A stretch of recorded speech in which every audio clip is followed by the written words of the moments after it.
We live. We up.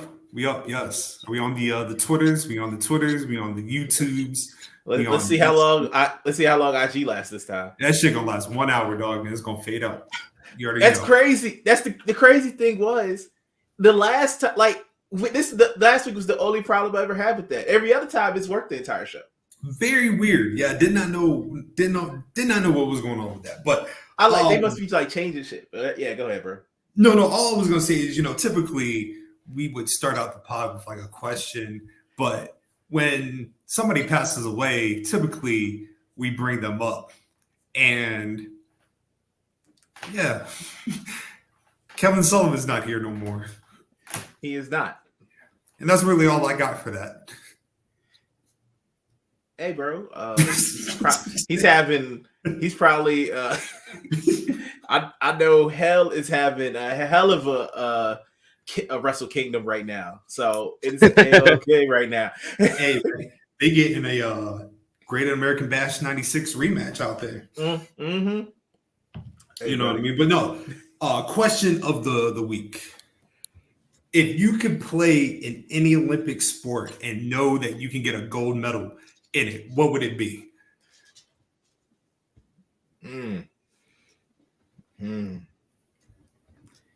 Oh, if I knew I was gonna win, buddy. You were 100% confident that you were gonna win. Fastest man alive. What you mean? the 100 meter. Let's go. Easily. Without a doubt.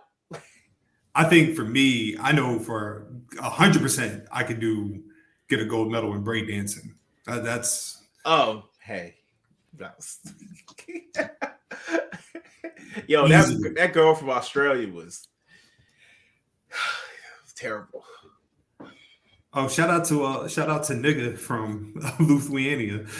Oh, Nika. Nika.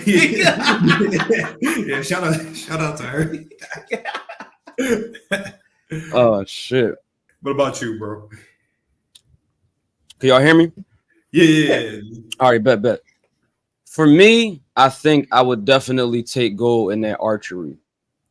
A deep cut. Okay. Yeah, that's them Boy Scouts of America days. Oh, Bert. Hey, man, I was a Cub Scout. I know that. Yeah, feeling. I mean, I didn't make Eagle because I know a lot of the Eagle Scouts be like, yeah, I didn't make Eagle. Stop that Cub Scout, but the Cub Scout years were definitely very, very interesting. But yeah, that archery, yeah, I'm taking that home for sure. Okay, yeah. Shout out to I got the little arrow they give you like at the jamboree shit that I can't. Oh yeah. You got your patch. You was man. Yeah. Okay. Yeah. Oh, dog. I was. What you call it? A wee blow. Oh yeah, the wee blows. That was the. Oh my god. Wee blows. That was the best years. My 2 years as a wee blow. Like. Oh indeed, living the best lives out here. Yeah, man. Mm-hmm.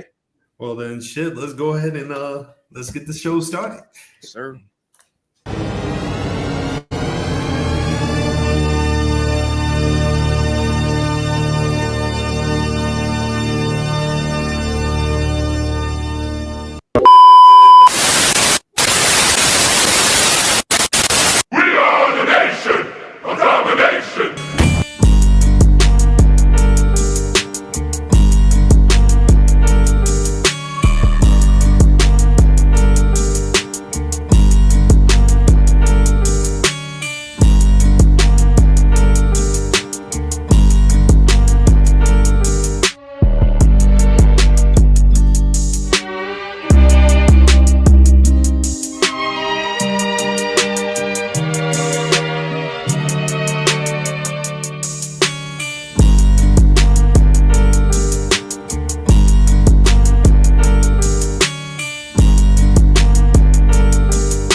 You know what I realized last week?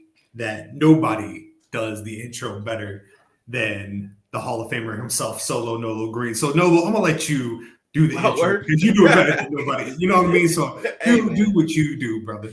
Hey man, I appreciate it. I'd like to welcome everyone to the 172 volume of the Black Guy Wrestling Podcast. Hey. Hit him with them jazz snaps. Hit him with them jazz snaps. Yes. Absolutely. How y'all gentlemen doing? Pissed, man. Oh. There's a lot. First of all, this retrograde is wicked. Like this shit been terrible. Look, earlier this week, the sound of my laptop went completely out. You know what I mean? I booked a conference room in my job, and niggas is using it. So I'm in this. Which once, like I was telling you off air, no big deal. Just when I come into work tomorrow, when people look at the credit card statement and realize they've been charged, it's gonna be a lot of confusion. But other than that, I'm good. Hey, if ain't no wrong with that, you gotta tax them boys, bro. That's all. Got to. How you doing today, my man? I'm doing good, man. I could be better. It's a good weekend. Yeah, I mean, you already know who it is. Speaking of doing better, I know you think this is great news. We, and I'm Nolo, I'm talking to you. I'm sure you know who we are. We are being slapped around in Arizona this weekend. Oh, so funny. I'm not doing as great. I'm not panicking yet. I know, we talked some shit at the beginning of the season, but it's all good, man. Those guys gonna do what they do, but I'm good. You know what I mean? About to eat some good food in a minute, man. Glad to be here with y'all this evening. You know what I mean? So I'm great. I'm great right now. So thank y'all for having me today, man. Oh, brother. This is just a National League East tradition of going to the West and getting their ass whooped because we just lost to the Rockies. So 2 out of 3. What do you? Hey, we not good. It's all good, man. It's just not good for the East right now. Yeah, man. So between you and then Dre and Julio with the Mets, man, this shit about to get crazy. So we gonna see, man. We gonna see. Hey, look, we already got people following in one time for the good brother Nasty watching on YouTube. You know what I mean? We got, of course, Mika. You know what I mean? The family Mika. Right here. And we have 2-time PWG world champion, the Human Tornado, tapped in with us. This is monumental stuff right here. Salute. We love to see it. You know what I mean? Of course, I am for 1 week only, America Underwood. This will be the only day that I will be showing patriotism for this country.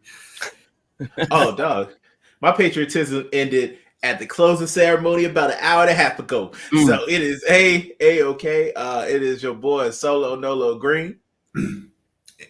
And you already know we don't do guests on this podcast. And this brother already here is pretty much the 5th member of the podcast. You know what I mean? The good brother. LOfrmTHELEAD, my guy.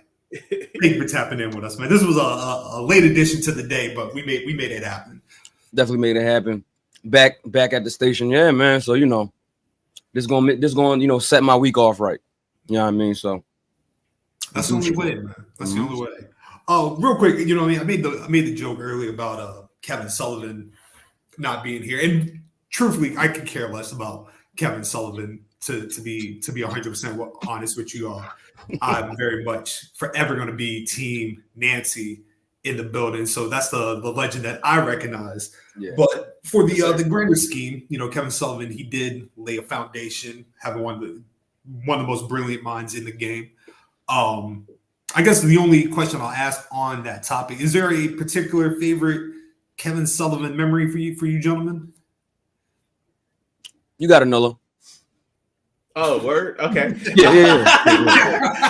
Notice that you can go first. You know what I mean? Oh, yeah. my man was like, nah, fuck that nigga. But I guess I will go with, because it's really like the only match of his that I really like enjoy watching. It is between him and the match they're having in hell right now currently. him and Benoit. Great American Bash. So yeah, that's it for me. That's where the positives end.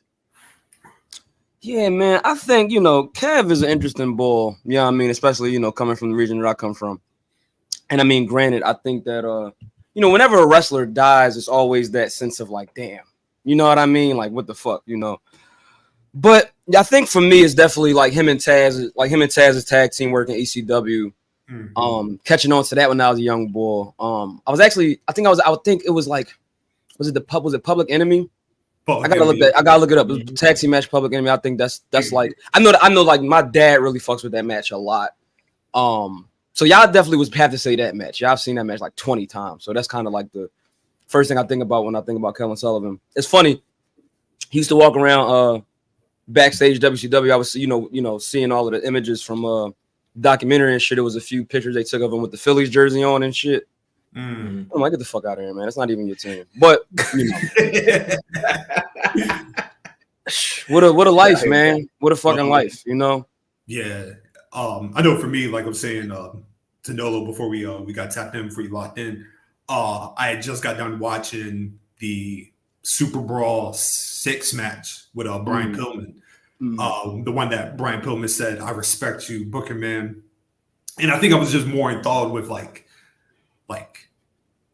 obviously the early stages of the loose cannon gimmick Brian Pillman did, and you know what I mean, like how that feud between Sullivan and Pillman parlayed to the feud that we got, like Nolo was referring to. But yeah, you know what I mean? Shout out to the Dungeon of Doom. You know what I mean? One of my favorite staples of all time. One time for Kamala, John Tenta, Zodiac. Yep. Some classic WCW group right there. You know what I mean? Right up there with the NWO, if I may say so myself. Yeah. Nah. Hey man, I was gonna let you rock. I was gonna say my man is out here lying. I was just willing to accept it. That was just like a Scott take to me. Like, them Scott takes. I'm like, okay. Hey, you know what? I appreciate y'all, man. I appreciate y'all letting me rock. Now, obviously, we're going to do something a little different this week. I really didn't create a format, so I figured we start with Monday. We just work our way down the week, right? And I think the perfect place, obviously, we're coming off of SummerSlam. You know what I mean? So Monday Night Raw, obviously, big things happening. What I consider one of the best Raws in a while. I guess the starting point, we can start with Judgment Day. And now we have a new Judgment Day. They've adopted Carlito, which was nice to see. Yeah, he was out here thinking Carlito was going to go with his Hispanic brethren.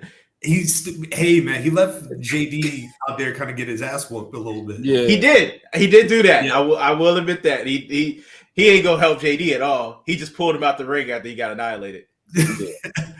But yeah, starting out with that, what do we think about this this branching off? Obviously, Damian, Rhea, they're the big baby faces.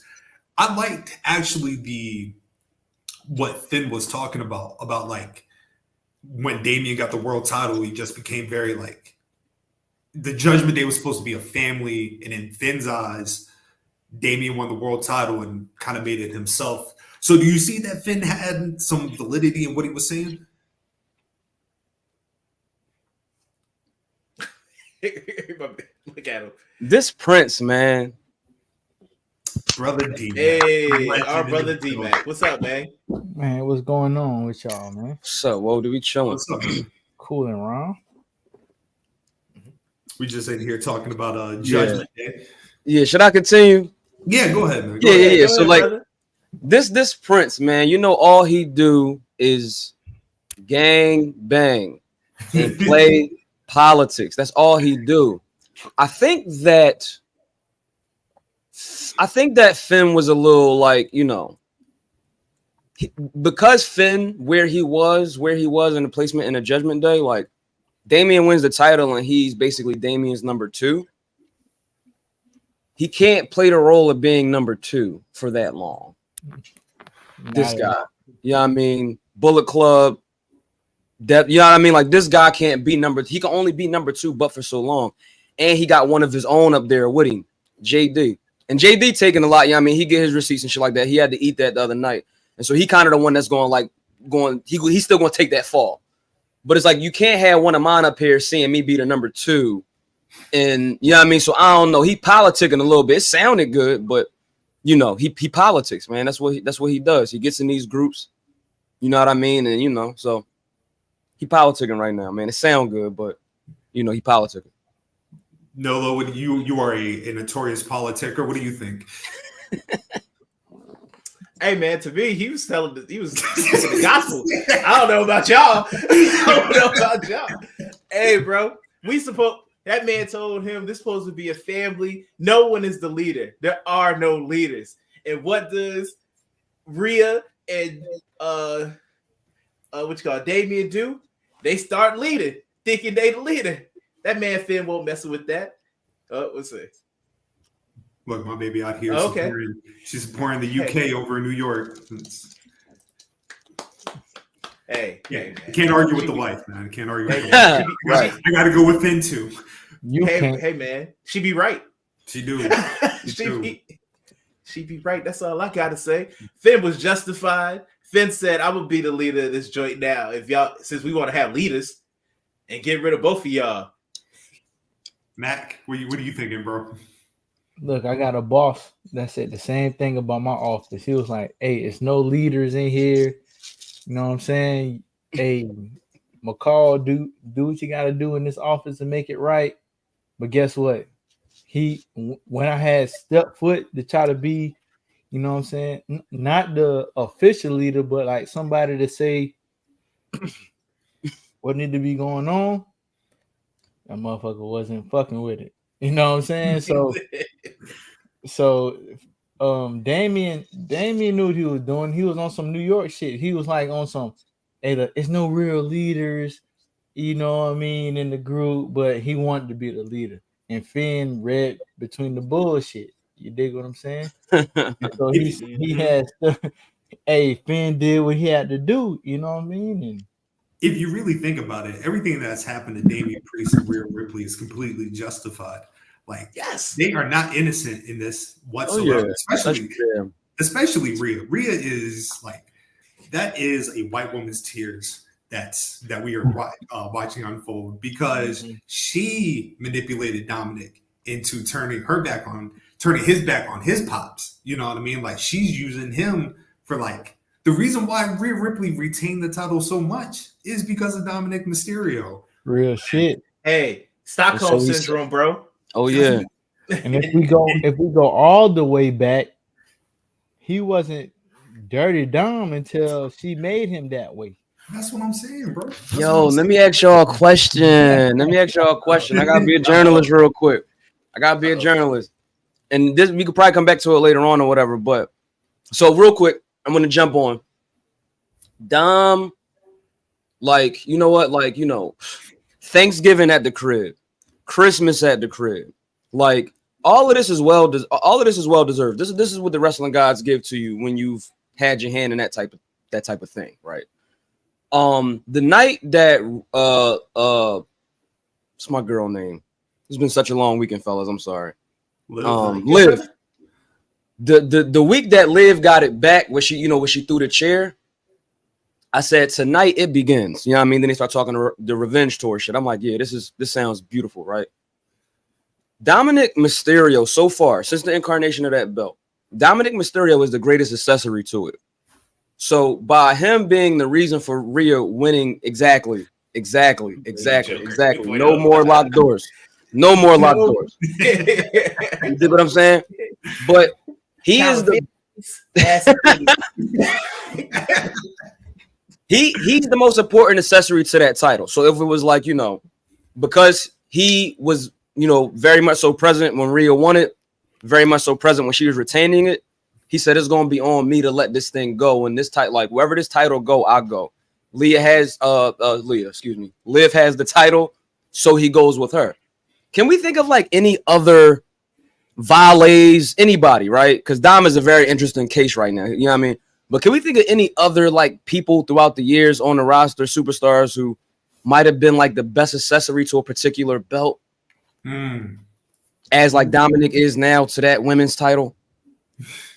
They're there. I just want to know, have they been listed yet? I think that's a new conversation. I just like coming up with those. You know what I mean? Like Arn Anderson is the perfect example. of somebody who Arn Anderson is the Dominic Mysterio to Rhea Ripley's Ric Flair. Like, there we go. The whole premise of the Horsemen. Yeah. You know, if you look, the premise of the Horsemen was to do two things: to keep the world title on Ric Flair and to stop Dusty Rhodes. That was it, right? Yeah. Arn, and I think Dusty said it in a promo once. He was like, Arn Anderson has been nothing more than a walk behind her, right? Mm. He is designed as the enforcer to make sure nobody takes that belt off of Ric Flair. So in a weird way, that's what Dominic is to the women's title. Mm-hmm. Absolutely, yeah. Or Sherry to Sean. Shit. Sherry to Sean's good, yeah. Uh-huh. Sherry to Sean, like, you know what I mean? Like Sean was him, but when Sherry got to him, he got the Intercontinental title. And you know what I'm saying? She wasn't letting nobody get between him and that championship. Mm-hmm. So I could say in reverse roles, that's what Sherry was, you know, correlating to what you were trying to say with like Dominic and Rhea. Yeah. But don't you think who else I would give that to? Kind of Deborah with the United States Championship. That's another one that I would think of that comes to my mind off the top of my head. Yeah. Deep cut. Hey, that's a good joint. That's a good joint. Classic, textbook. Yeah. But no, yeah, Sherry. Shout out to yeah, these are good joints. Mongo girl. Don't you think though, when like you look at it, that for somebody that is booed as much as Dominic, like he clearly has been taken advantage of, like front ways back. Like Dominic confused. Like Dominic don't know what's going on, right? You know what I mean? Think about it. You get manipulated by this one woman, and then you think love is defined by a PlayStation 5 and chicken tenders. You know what I mean? Like, hey, he been getting manipulated his entire life. Look at Ray. That's all. I'm saying, Ray Funko Pop back there, man. He up there for a reason. He's a symbol. You know what I mean? Like, it's like you gotta pray over that Ray Funko Pop, man. You know he Catholic too, so that shit come with vibes. Ray my favorite lucha all the time, so that's that. But it's like in this day and age, man, it's like we gotta have that conversation. Because one time, Chaz said some real ass shit about Ray, like you deserve this. Ray, no, Ray is a trash human being. Like I gotta find the tweet that Chaz put up. Ray is like, I wish nothing but the worst for Ray Mysterio. Yeah, that shit was great.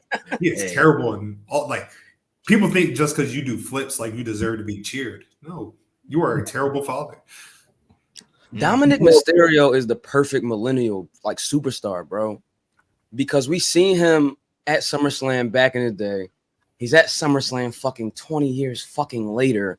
Like, and we always talk about, you know, this about to be, you know, put wrestling to the side for a minute, like protecting that inner child.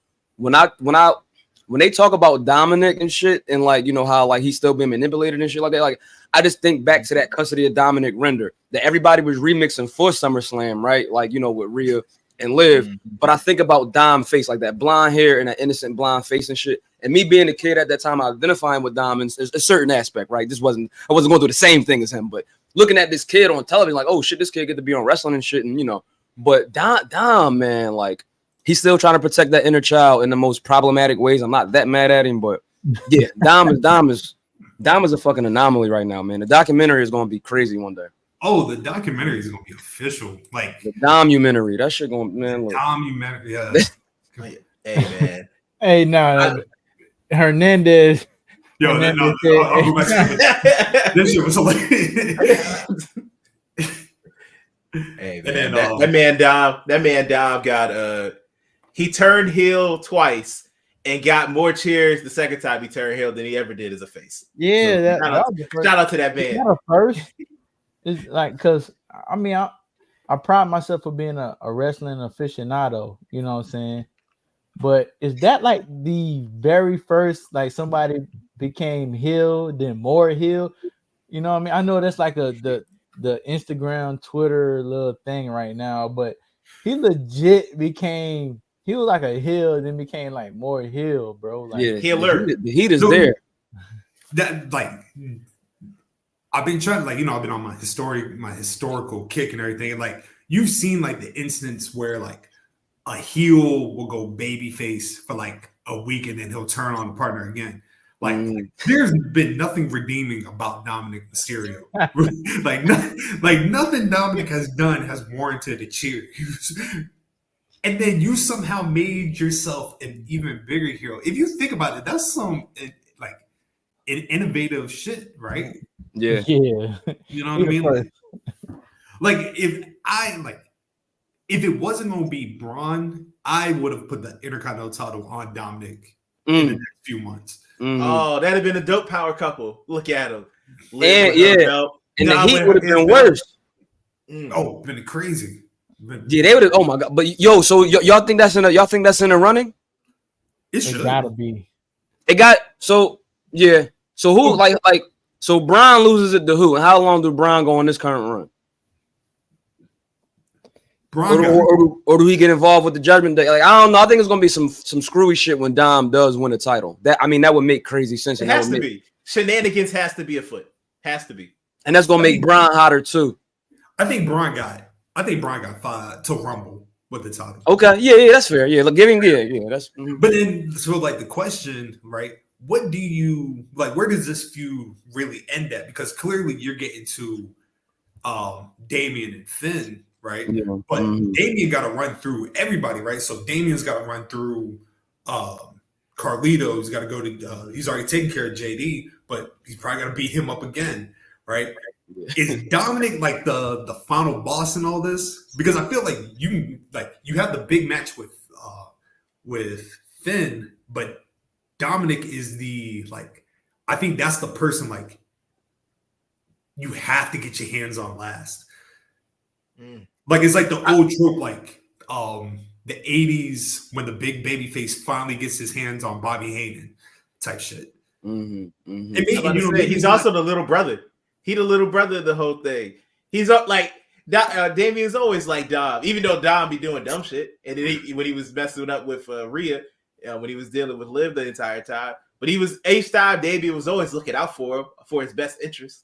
Wanted him to be like, hey, bro, let's not do that for the good of the group. Right. Anything else on Judgment Day before we move on to what else happened on Raw? The white woman tears, man. It's crazy. It's just like it's nasty. She really feels a certain type of way though, because a certain era is ending in her particular run, in her particular, like Dom not gonna be really traveling with them no more. Dom gonna be traveling with Liv, and so them tears. They came from a real place. You know what? I'll ask you guys this question. That version of the Judgment Day, Dominic, Rhea, Damian, Finn, and I guess you could throw JD into like all-time groups. Where would you rank that? Because like I said, that incarnation is done. But where would you put that group in? Because to me, from the WWE standpoint, they've easily cracked a top 10 all-time stable in my eyes. No, they was using them for everything. Like Raw was literally their show. They came, you got to see their entrance. You saw them come out 3 different times during the show. Usually, they were opening it, they was closing it. Those were 2 things that were for sure. Yeah. So I don't know how you can look at them without giving them at least top 10. The way did it ever feel forced? Like, you know what I mean? Like, did you ever get like tired of being like, man, here comes the Judgment Day? Or was it just one of those things like, hey, they kind of running things? Early on, I thought it was kind of forced because of, I think now with Tripp putting his stamp on the Judgment Day, I think it's going to be a little bit less forced upon us. But early on, I believe it was a little bit more forced. I believe that because I think the way Edge wanted it to be. Yeah. Hey, the champ's here. Coldest interest in podcasting, baby. Coldest interest. Oh, no. Hey, baby, I got nothing but respect. Nothing but respect. Champ Gentlemen, and new. good evening. Congratulations, brother. Low, fifth member, the Beatle, fifth Beatle. Hey, You know man. what I'm saying? I'm happy to be 97 George Bulls, Martin, baby. 97 Bulls in full effect. Oh, yeah. That's right. This shit is like when Tommy joined the Power Rangers. Shit is unforgettable. Right. Unforgettable. But before we move on, Chaz, man, we were talking about the Judgment Day. And where would you, the question, I don't know if you heard, where would you put the incarnation of Dominic, Rhea, Finn, Damian, JD, that group, you know what I mean? Where would you put that in like your all-time WWE groups? Ah, man, that's a great question.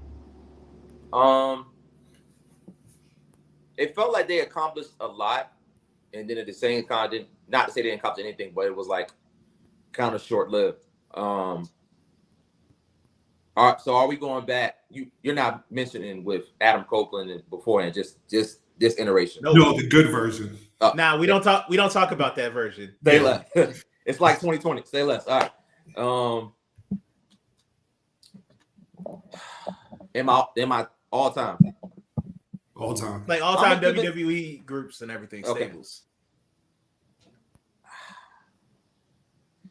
I don't want to put them in my top 10 or 5 just yet. I do want to see how we kind of remember them as we move further down the line, because I feel like Shield, perfect example, even though, you know, people leaving and people moving around, it kind of forces itself to happen. But we have the nostalgia for Shield.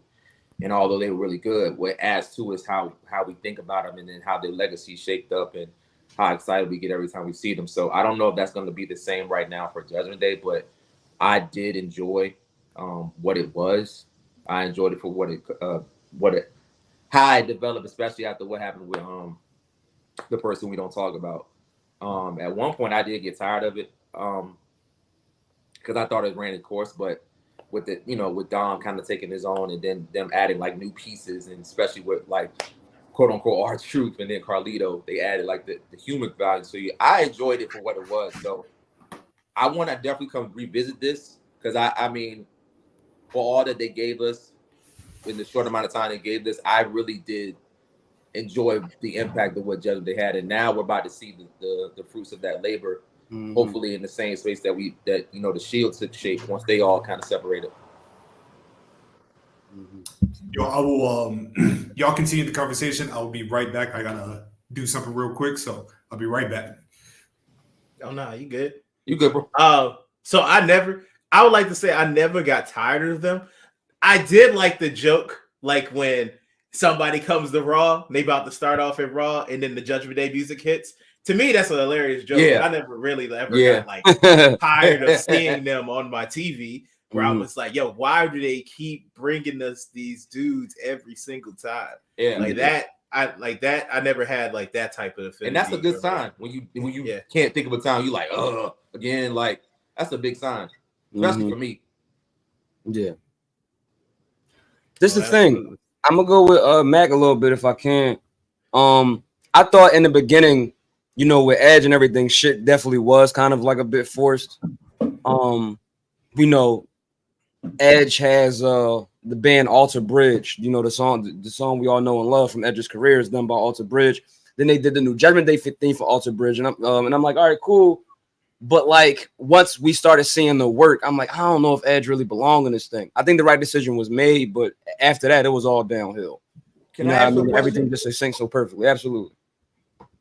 And not to get too far off, but because I wanted to attack that as soon as I heard it. What about Edge didn't fit? Because I can't really pin, because it's not like he hasn't done the group thing before or the darkness shit before. So I'm looking at it like it was a bridge between his two entities and when he was in a group. But for some reason, especially like you said, when shit started to take off, it was like, yeah, we appreciate what you did, but you don't really belong here. Like, why do you think it never really fully clicked?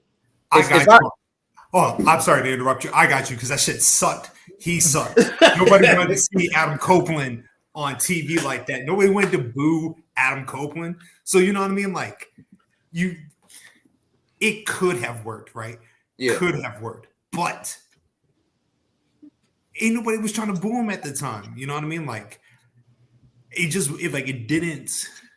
I understand from his perspective, he probably wanted to try something different, Right. but at the same time, like, nah, man, like, your edge. Nobody's trying to boo you at this point in your career. And then on top of that, you come to find out that man is a crazy politician. Nobody was going to get over but Edge. Wow. Yeah. Yeah. Mm-hmm. Yeah. And it's just like, you know, once a guy goes into the Hall of Fame and, you know, Royal Rumble returns and all of that stuff and, you know, big pops, like once like those things become like etched in like the concrete of time. Like you in the, you know, you had to cut the career a certain you know, time short. You go into the Hall, you come back to the Rumble, like we like and then like you're joining like a stable. Like I don't think like folks are really like used to that. Like it's one thing like if a guy like, you know, Prince, like Finn came over, you know, so many references to the Bullet Club, and you know, now he's doing another group thing. But when you somebody like Edge, like a WWE homegrown guy, and then you go into the Hall, when you start doing that type of shit present day, like it just I don't know. I just don't think people really it rubbed people the wrong way. So you're saying like the idea of what Edge was didn't fit in the time frame because we looked at him in a different pocket now. Yeah, he's like etched in time in a certain way. You know what I mean? Like it's like, especially once you get that Hall of Fame. I mean, like it's certain folks right now who's not in the Hall of Fame. Like, you know, so once he goes in, I think people they kind of retire certain ideas about like what you might be doing if you're ever seen in the ring, like post that induction or like post that like major milestone. So that's I mean that's what I'm just kind of like reaching for, but that's what it seemed like, because like, can we name anybody else who like the Judgment Day thing might have worked for? And you know, that's probably a very far-fetched question that nobody never probably thought about, but I think those specific reasons about Edge, that's why I really couldn't work for him. This might be a silly ass question, and if it is, please laugh at me. I'm just throwing something out there. Does the Karrion Kross thing work with Judgment Day? Shit. That shit failed as soon as you said it.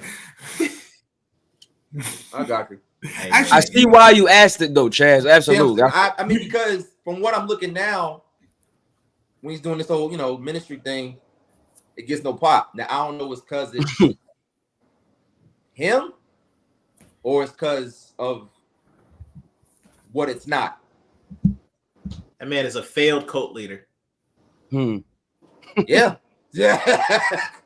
It's all good, man.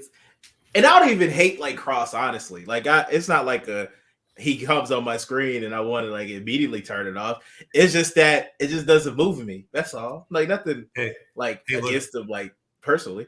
This is a good segue into what else happened on Raw this past Monday. Because, you know, Karrion been going back and forth with the New Day. And yeah. Well, you try to make me sad. Yeah, this is a sad episode. Because the writing's on the wall now. Oh yeah.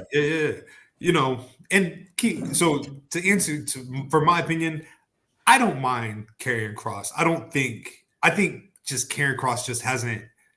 There's just one thing he just hasn't figured out yet. I'm not sure what that one thing is. I was about to say, do you have an idea? Okay. Yeah, like to be honest with you, it could just be just the promotion he's in. You know what I mean? Like, I think Karrion Kross would probably work way more beneficial in like a smaller promotion like TNA. I think he'd be perfect in TNA. You know what I mean? I like AOP. I think they'd be perfect they'd be a big time group in a smaller scale. I just don't think you can't keep giving him the same opportunities and him not capitalize on it. Like, you've given him Drew, you've given him AJ. you're not doing you haven't capitalized on it. So Yeah. I think that's more indicative of him than of anybody. I got you. But to continue on, the whole New Day thing has brought a little bit of life into him, right? Yeah. Only because We he's love the New Day. manipulating. Yeah, he's manipulating Xavier. Right. And Xavier out here being weak-minded. Am I wrong? Do you think all Xavier got to do is just have a conversation with your mans? That is all there has to be. Hey, if we are all men here, we've all had disagreements or felt a type of way with your brothers at some point in time. All it usually takes is a conversation, or maybe a couple conversations. Usually, it can all be worked out. I think this thing with him and Kofi can easily be worked out. All you need is communication, baby. We ain't got to have a breakup or anything along those lines that it seems to be pointing towards. Nah, that nigga Kofi said, let's get that nigga Odyssey Jones over here. Dog, That's what we need. That's what can you Kofi blame said. him? Kofi got tired of getting his ass whooped by 4 people every week. Yeah. No, I don't blame him at all. Now, hold on.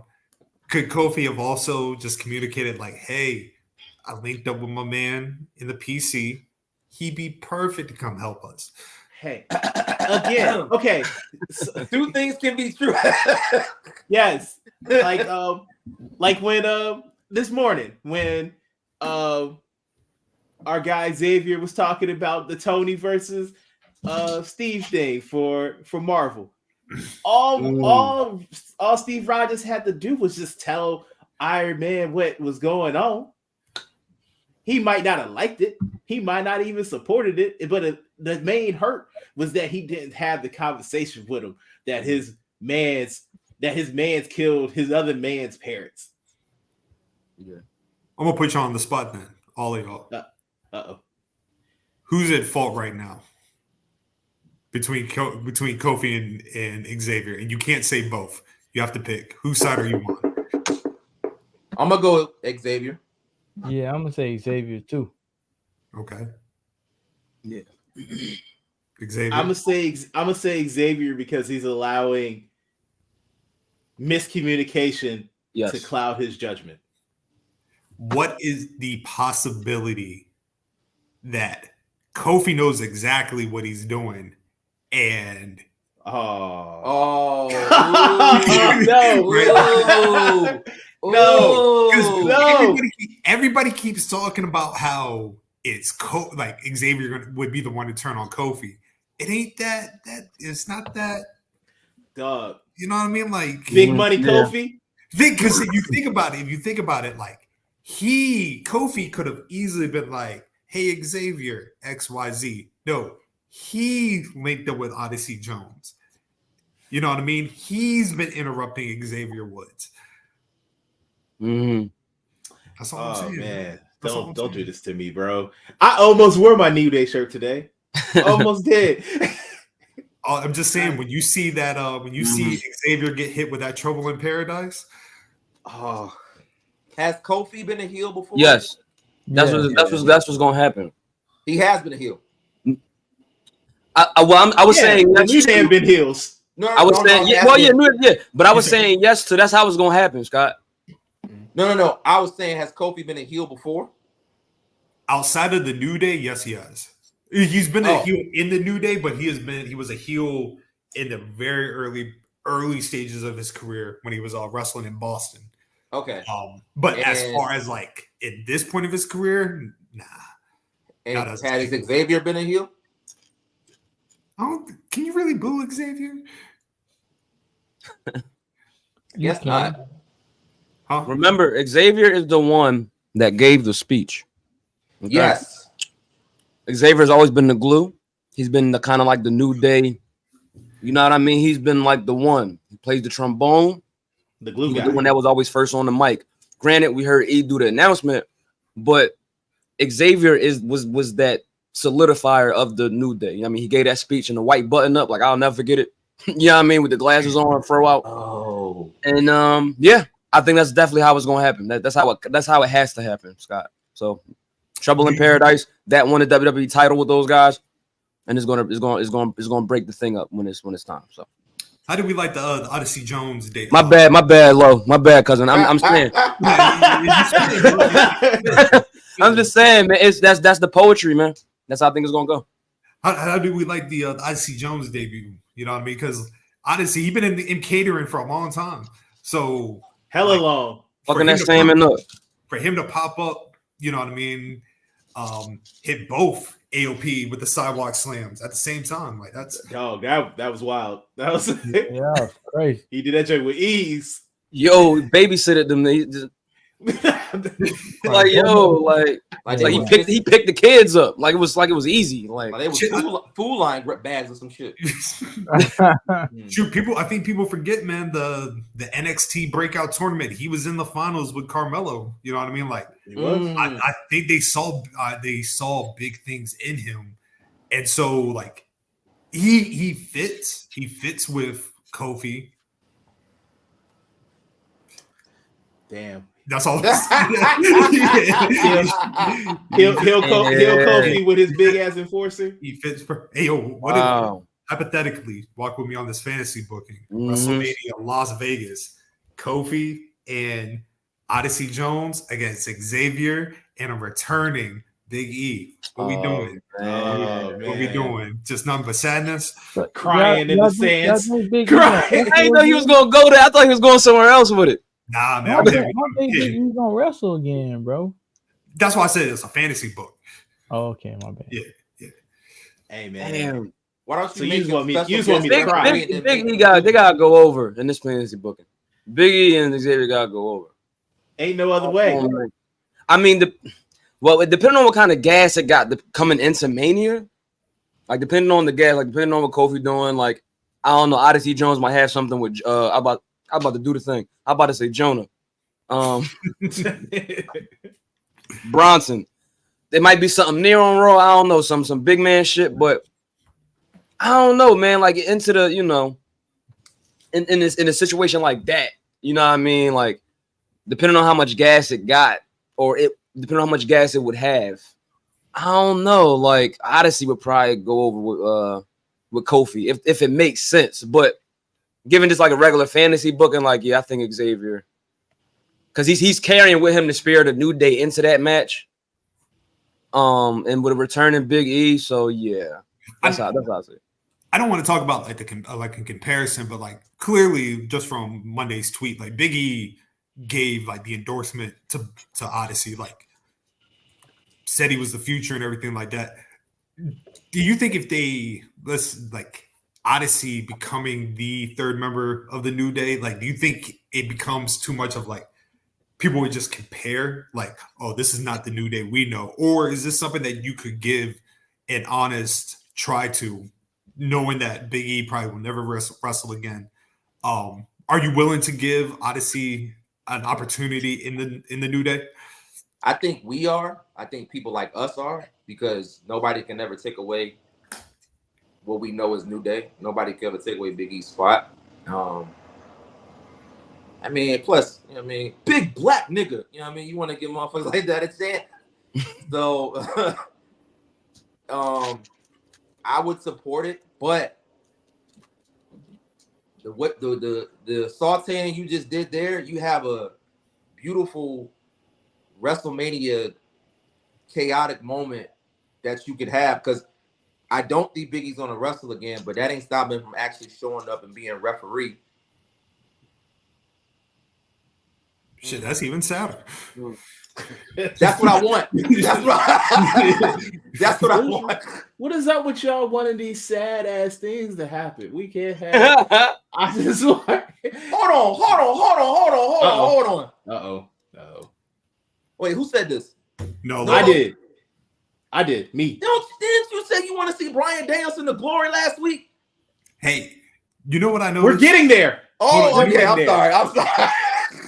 I'm not. Hey, look. I'm not naming any names or anything. But did you realize that we got a Kofi in this group too? Once again, not saying any names, but we have a Kofi like person, somebody that smiles. somebody that smiles all the time, always talking about positivity. Every once in a blue moon might interrupt you. You know what I mean? Once again, not saying no names, not saying any names. What's up, bro? Be right back, gents. Man, No problem, bro. I don't know who that description fits. A hit dog honestly. or holler.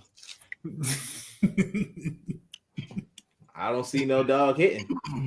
Oh, Oh wow. Who put me as the big screen? That's fucked up. Beyonce for real. Like, no. That's cold, bro. Continuing on, Seth Rollins meets the Shadow Realm via Bronson Murder. Reed. Let's talk about something before we get to Bronson Reed. Do you think Seth came back way too quick?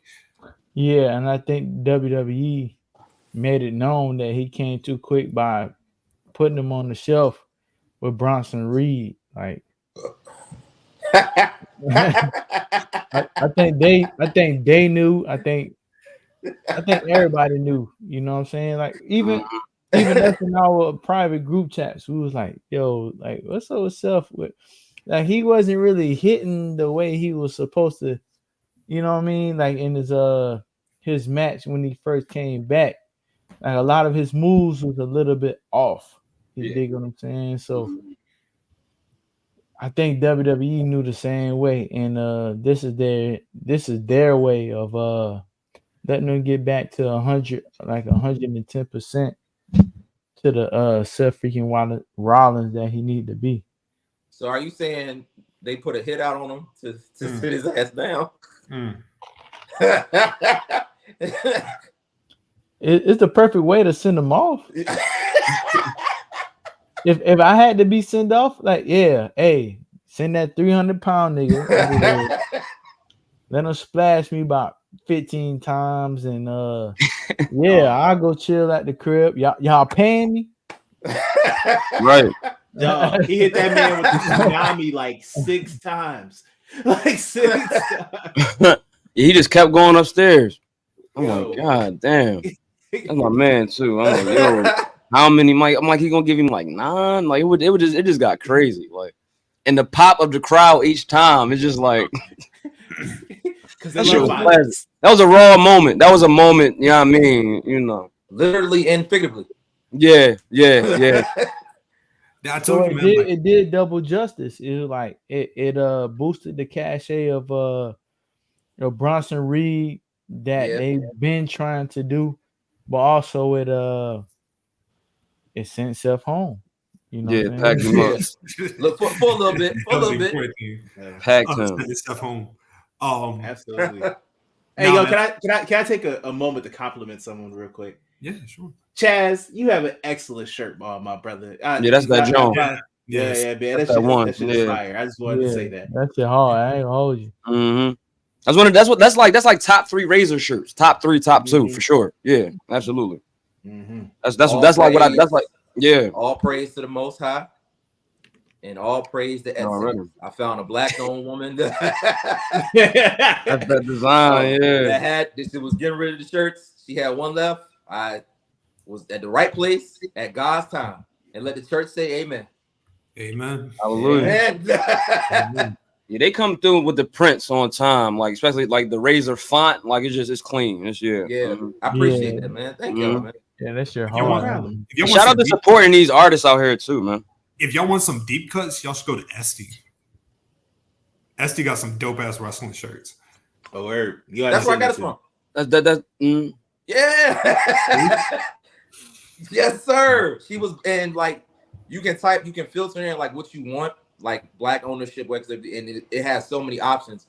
And they use Amazon Prime, so you can get your stuff quick. But yeah, she had one left. I was like, I need to start flexing this knowledge that the pod has given me with stuff that I wear. So this is one of many that will start to flow in. Yeah, I got you. I got you with that one. Where do we see Bronson Reed going from? Well, you know what I mean? Obviously, taking out Seth Rollins is big money, right? Yeah. But where do we go? Where do we go with this? Like, because you got to capitalize on this. That So- nigga about to get the European title, bro. Damn. And Damn. my boy about to get that European title, bro. They say they trying to bring that bitch back. And put it on SmackDown. He got it. Whatever they bringing it to, he gonna get that motherfucker. I know Bronson on Raw, but they gotta figure something out. Shoot, I wouldn't mind a little like 20-minute sprint between him and Gunther on Raw for the world title. Yeah. Yeah, we should You know, probably. you do the Brock Big Show spot, suplex him, ring. The ring gets destroyed. Yeah, I feel Go you. off the air. Oh Lord, that might have to be the Netflix play. I don't know. That'd be we'll fire. see. That would be fire. Shoot, if you think about it, right? Like I think I said on the pod page that like it was very reminiscent of when Earthquake took out Hogan in 1990. You know what I mean? Yeah. It made Earthquake this main eventer, and so like you taking out Seth, I would actually like to see him do this weekly. You know what I mean? Like, Oh, just take people out. Get a victim. Yeah. like can you Hey, imagine? because you saw what he was saying to Scrap Daddy. Man told him, he said, "Yo, I'm gonna make you notice." You know what? Went out there and destroyed old boy. You know who I think is next? Sammy. Who? Sammy. Sammy next. Sammy needs a break. Yeah. Let's get Sammy out. Yeah, that's who really need a break. God. You know, Bronson Sammy gonna give it to you. Sammy gonna sell the hell out of it too. Yeah. I like. He gonna look like he died. At least he got a post career. Like at least he gonna be doing some other shit. Seth gonna be goddamn at. Stop. Because I know exactly where you're going. Stop. Not even gonna let you finish. Just stop. How you stop him? I was curious to know what he was gonna say. No, I'm stopping him, man. No. Throw the flag on the play. Throw the flag on the play. No. Man, I was gonna say he gonna be at the Met Gala. That's what I was gonna say. no, that's Then not I wrong was with gonna that. say he was gonna be at Not what you were about to say. figuring some shit out. You know what I'm saying? He gonna be in Come on, man, in his prime. He gonna be in Beck's goddamn closet. Like, damn, babe, we'll go with these shit. Oh shit. Gunther, Randy Orton, Germany. We cool with that? Yeah. You good with that? Yeah. Absolutely. This is my only, Yeah. This is my only quarrel with WWE right now. Okay.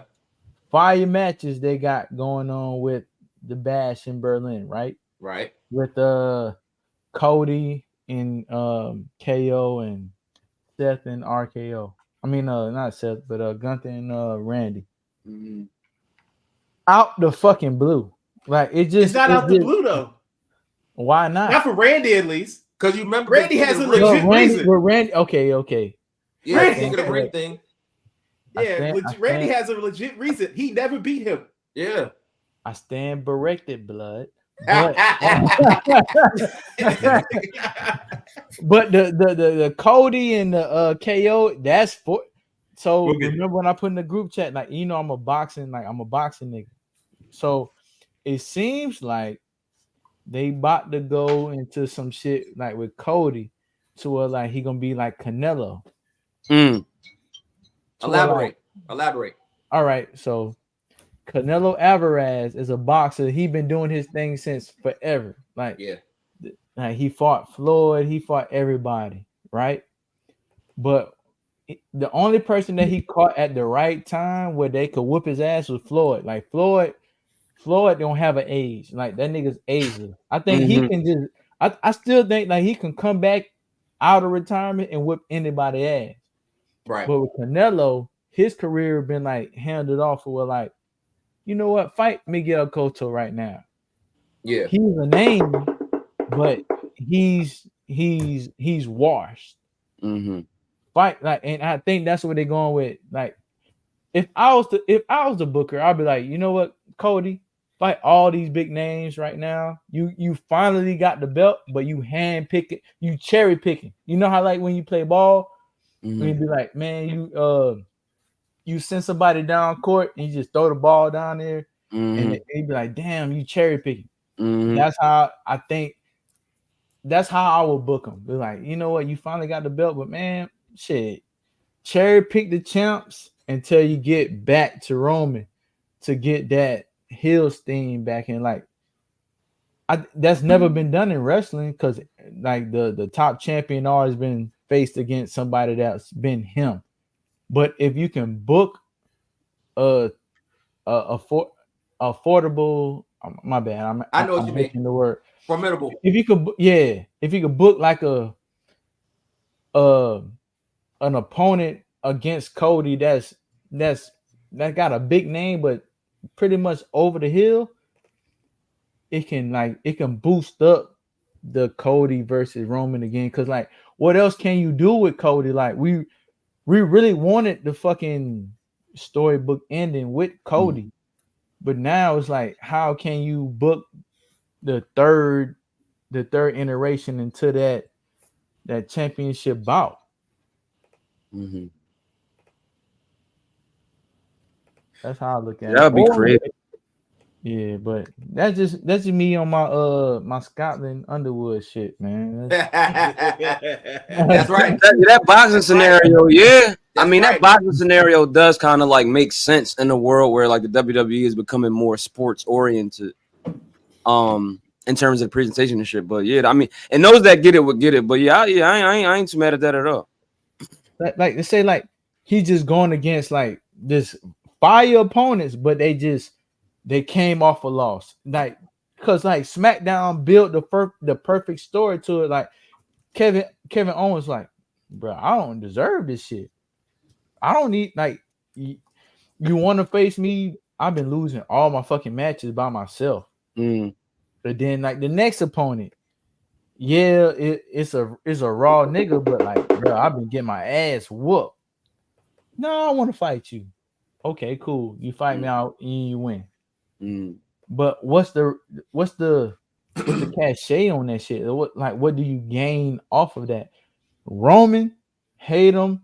Well, everybody hate. Well, we love them as wrestling fans, but hate him or love him, as far as the storybook goes, he fought niggas at their best. Now, did he use some seasoning, some Tony Sasher, some slap your mama to get the to win? The fucking right he did. That's wrestling. But at the same time, he fought them niggas when they was like them niggas. Cody fighting Kevin Owens. When the last time Kevin Owens did some shit that made some sense to him getting to the title shot? My point exactly. You dig what I'm saying? I said that shit. God damn it. So basically, you have the route of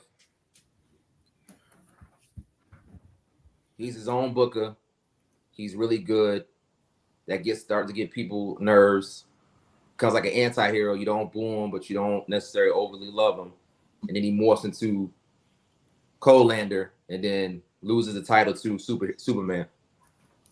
Yeah, and I don't know who the fuck them niggas is, but so goddamn, just like that. Okay. Just like that, like he gonna ease his way into like you like, damn, why the fuck he fighting DMac? Why the fuck he fighting like these niggas, like some niggas that just off the street? You dig what I'm saying? And it's gonna slowly go into some shit to like we about to get Cody. We about to get Cody and Apollo Crews. Is that what you're saying?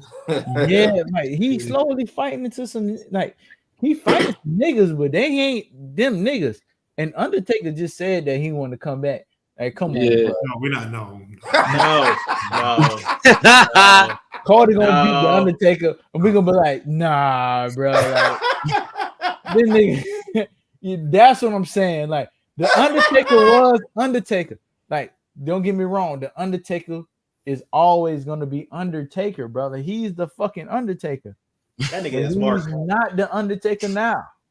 That's what I'm trying to say. Oh, so he's just a mortician now. I got you. He Yeah, more that nigga is Mark Calloway. Nah, You that know nigga need to be taken under. That's what he need to be doing. There you go. There you go. So if I ain't articulated well beforehand, I hope that was the way I was. Hope y'all feel what I'm saying now. Like, he fighting the Undertaker. He gonna beat the Undertaker, but the Undertaker really Mark Calloway. You dig what I'm saying? I got you. So yeah, that's what if I was the booker, I would do that because that's a way to get people to hate the champion. That's how they hating.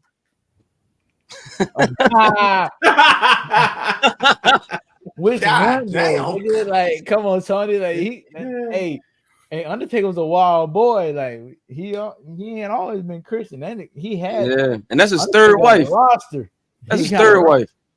Yeah, that nigga got a roster on him. But that's how I would book it though. That's how I would book it with Cody being the champion, and if you want to turn him heel, you dig what I'm saying? Hey man, that is beautiful. I love the way that you think. You have a beautiful mind over there, my brother. He about to discredit you in so many ways. that shit ain't never gonna happen. He's not my first part. This is not my first part. It's not his first rodeo. He knows about that. Hey, he about to sandwich this shit so perfectly. So go ahead. Hey, brother, it's nothing. I'm just gonna say, like, it was beautiful. I love the way you set it up, and in a world of fantasy, it would work out perfectly. That man Cody, one of the biggest merch sellers, the biggest baby face in the company. That man ain't turning no damn heel ever. Probably ever. It'd be dope. I'd love to see it at some point in time, but that ain't happening. So wait, you don't think he could still move units as getting booed? I didn't say that he couldn't. You just say it won't be as big. He won't do it. They're not gonna do it. That man be doing Make-A-Wish shit. That nigga ain't about to do that. Yo, so do we see it like that though? I mean, granted, Cody got he got his work cut out for him, but like, just like straight face, like just like all the way through, just like Cena. I just don't see it, bro. I don't see them ever doing it. I see him turning eventually. Not even on some fantasy shit. Because if the goal is to get to Roman's like over the fucking moon right now on his OTC shit. Now you can do it. But I guess oh, go ahead. Oh no, I'm sorry. But so, like, Roman's not a full timer, so you could still do the babyface with Roman and Cody, with the idea that Roman like gets done with this run, like Roman goes on an extended break. Yeah, you know what I mean. Like, I don't see in any probable way a heel Cody making sense. It might happen. I'm not even discrediting that it might not happen. I just don't. Right. If something, there would have to be lightning in a bottle for somebody to surpass Cody Rhodes as the biggest babyface in the company to ensure that Cody would make that turn. The reason why I genuinely believe the Cena thing never happened outside of the merch thing is just nobody was above Cena. You know what I mean? Like, there was nobody that was even close to being a bigger babyface than John Cena, right? So it's the same with Cody. Like, you have people like that are bubbling, but I think Cody is one of those, like, you just boo him off of if you like him or not. Yeah. Fair enough. Hey. Fair enough. All around. That is a fantasy thinking this man about to turn heel in any type of way. I've learned. I love the idea though. Love it here to support and everything. I've learned not to expect anything right about now with WWE. Even that logically, what both of you said makes sense. I don't be so shocked anymore. Like when West turned, all right, cool. Let's talk about it. All right, fuck. Let's talk about it. Damn fucking bitch ass Wesley. Like, God damn. You kicked this partner in the nuts? Oh, dog. You already know the setup when they lost the match and they all come together. They all sad in the middle of the ring. And then they had that embrace. I was like, oh, I already know. I thought the Rascals might turn on him, but then I was like, not my man Wes. Right. Not my man Wes out here turning, just taking my homies out. I wasn't watching live when it happened. I was doing stuff. You know what I mean? I was having a beautiful Tuesday evening. You know what I mean? I was getting some writing done. You know what I mean? I was talking to my lady. Everything was smooth. About to get ready for bed, right? And then fucking Nolo hit me with the no. I don't know what's going on. I'm like, what happened? And then I remembered. I looked at the time. I was like, oh, it was the main event time. And then I remember what the main event was. I was like, oh no. You don't do that to two people you wore Buzz Lightyear matching gears with. Like, what's up with Wes, man? You know what it is? The treehouse, bro. What about the treehouse? Hey, you really Yo, that first heel joint in the treehouse is gonna be epic though. Let me tell y'all something. Yeah. Let me tell y'all. It's some money. It's some money. It's dope. But it's man. Y'all there in the early days of the Rascals, man. Like the PWG days. You know what I mean? Like longest PWG tag team champions. You weren't there for the Midwest run when this all got started. When it was Dez and Impact winning the Super X Cup, and then Wentz came along, and then Trey popped up. You know, y'all won't there with blonde haired Myron Reed. Like this is my Shield breakup. It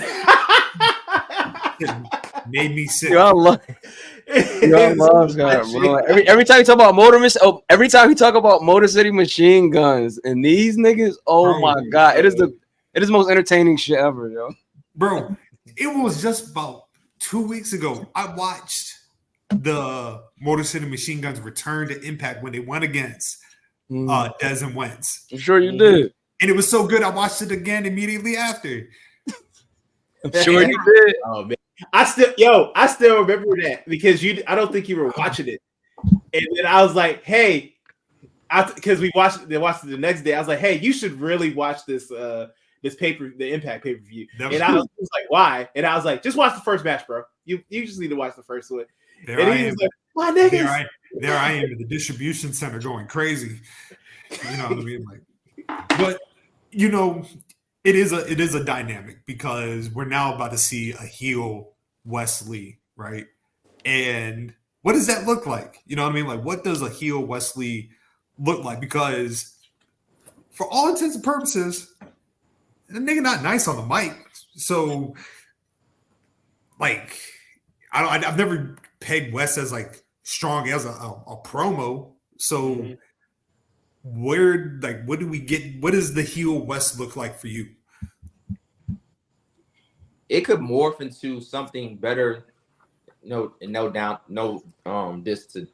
too, because I've thoroughly enjoyed it. But it can morph into something to where you're doing something not similar, but I guess using a blueprint of how they did Jack Perry. Now, obviously, different circumstance, different situation, different circumstance. But all I'm saying is that Yo, Scarlet face. I saw it. So I saw it. I was like, wait. Scarlet.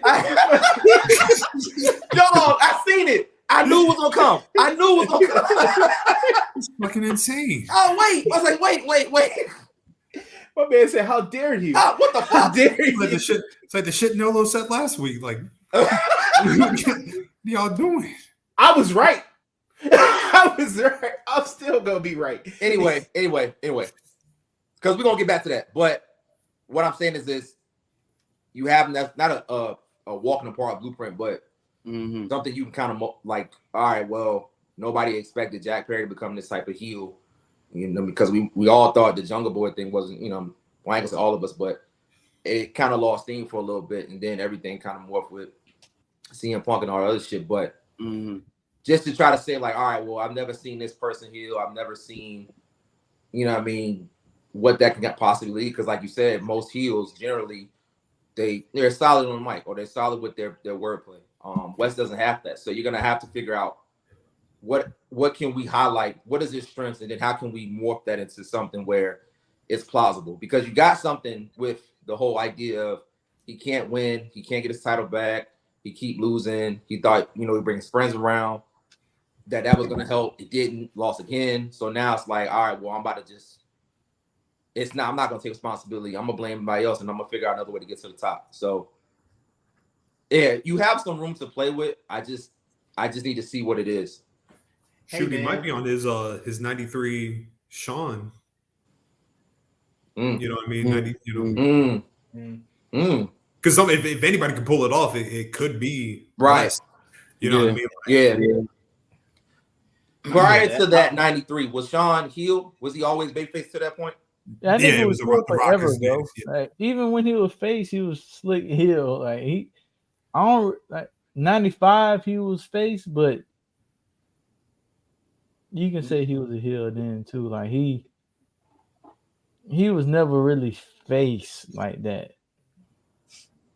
Hey man, he could just go with that good old fashioned. His worldview changed.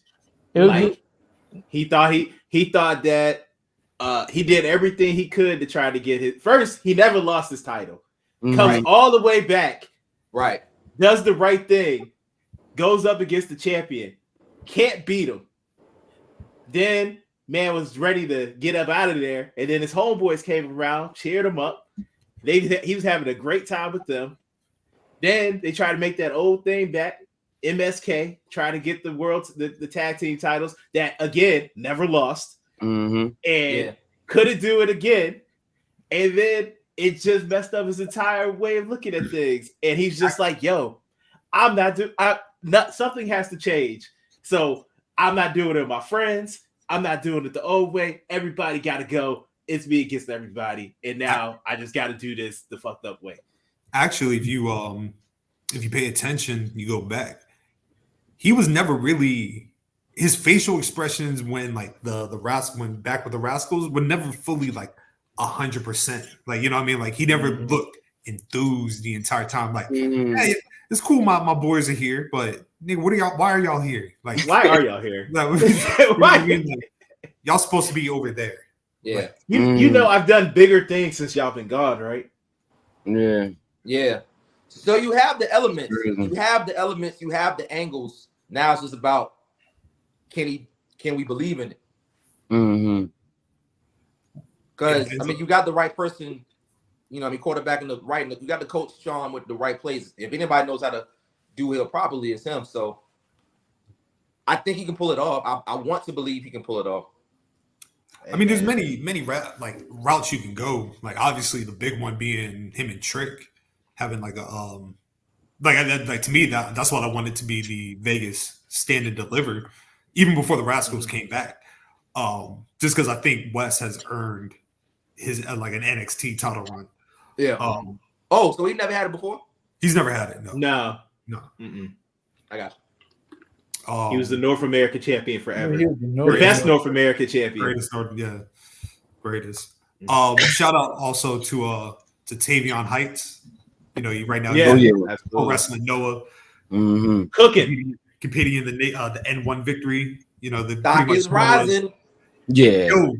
The fact that he got over with the Japanese crowd the way he has, like, cheering that man's name out there, bro. Cooking. Woo. And love to see shit like that, man. People were like, "Yo, send more established stars." Nah, let these youngins go out there and cook, bro. And motherfucking cook, he did. You love saying shit like that, man. Like, oh, he about to be put. Oh shit, for real? He about to be. Oh, you got him tomorrow. Well, I got listen in. He not surviving that. Yeah, let's listen into that. Hey, it was fun while I was lasted. I'll take it. Before we get to AEW, it's happening with SmackDown. Giovanni Vinci, my man's vignette. You know what I mean? I thought it is hilarious. Do we talk about the rumor? You know what I mean? It's just hearsay. It's just hearsay on why. Vinci Dirty Mackin'? Yeah, Dirty Mackin'? Vinci was a pure Italian. Word. Nasty. Fill me in. Like, I don't know what's going on. Yeah. Mr. Worldwide. So keep in mind, Girl. keep in mind, this is just hearsay. This is just hearsay. But the rumor is that the reason why he is no longer in Imperium is because he tried to holler at Ludwig's girl, who is Tiffany Stratton. Right? Do you know who's on SmackDown too? Tiffany Stratton. Tiffany Stratton. But I'm saying though, like, hey, she look like she a swoop. No, like, Damn. Oh wow. I'm with you, brother. I'm picking up what you're putting down. I don't know. I heard everything he said. I mean, I respect her. I respect her. He's yeah.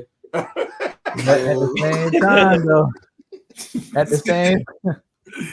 But in all seriousness, he might be the swoop. That's what I'm saying. Like, he might be, like, you know what I'm saying, for everybody. You know what I mean? Yeah, that man say maybe he didn't know.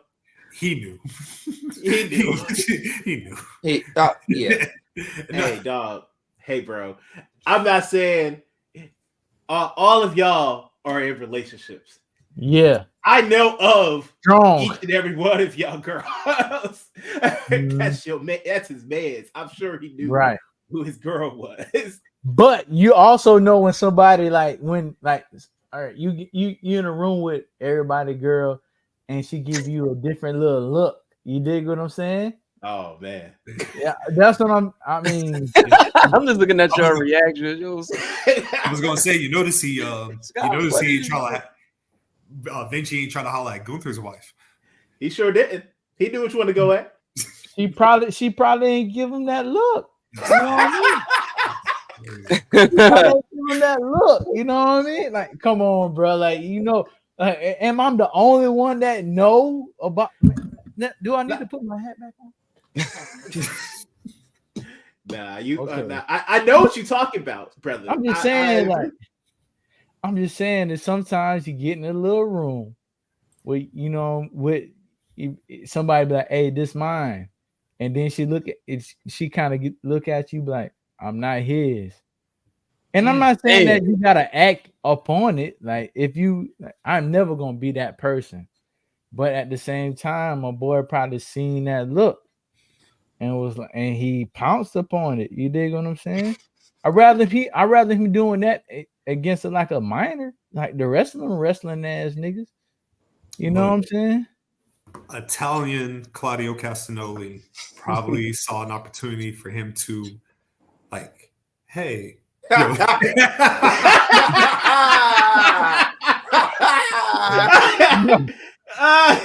Experience, yes, but I never did it. Like, I'm never gonna do that. I never. Hey, oh man. To pivot to the conversation.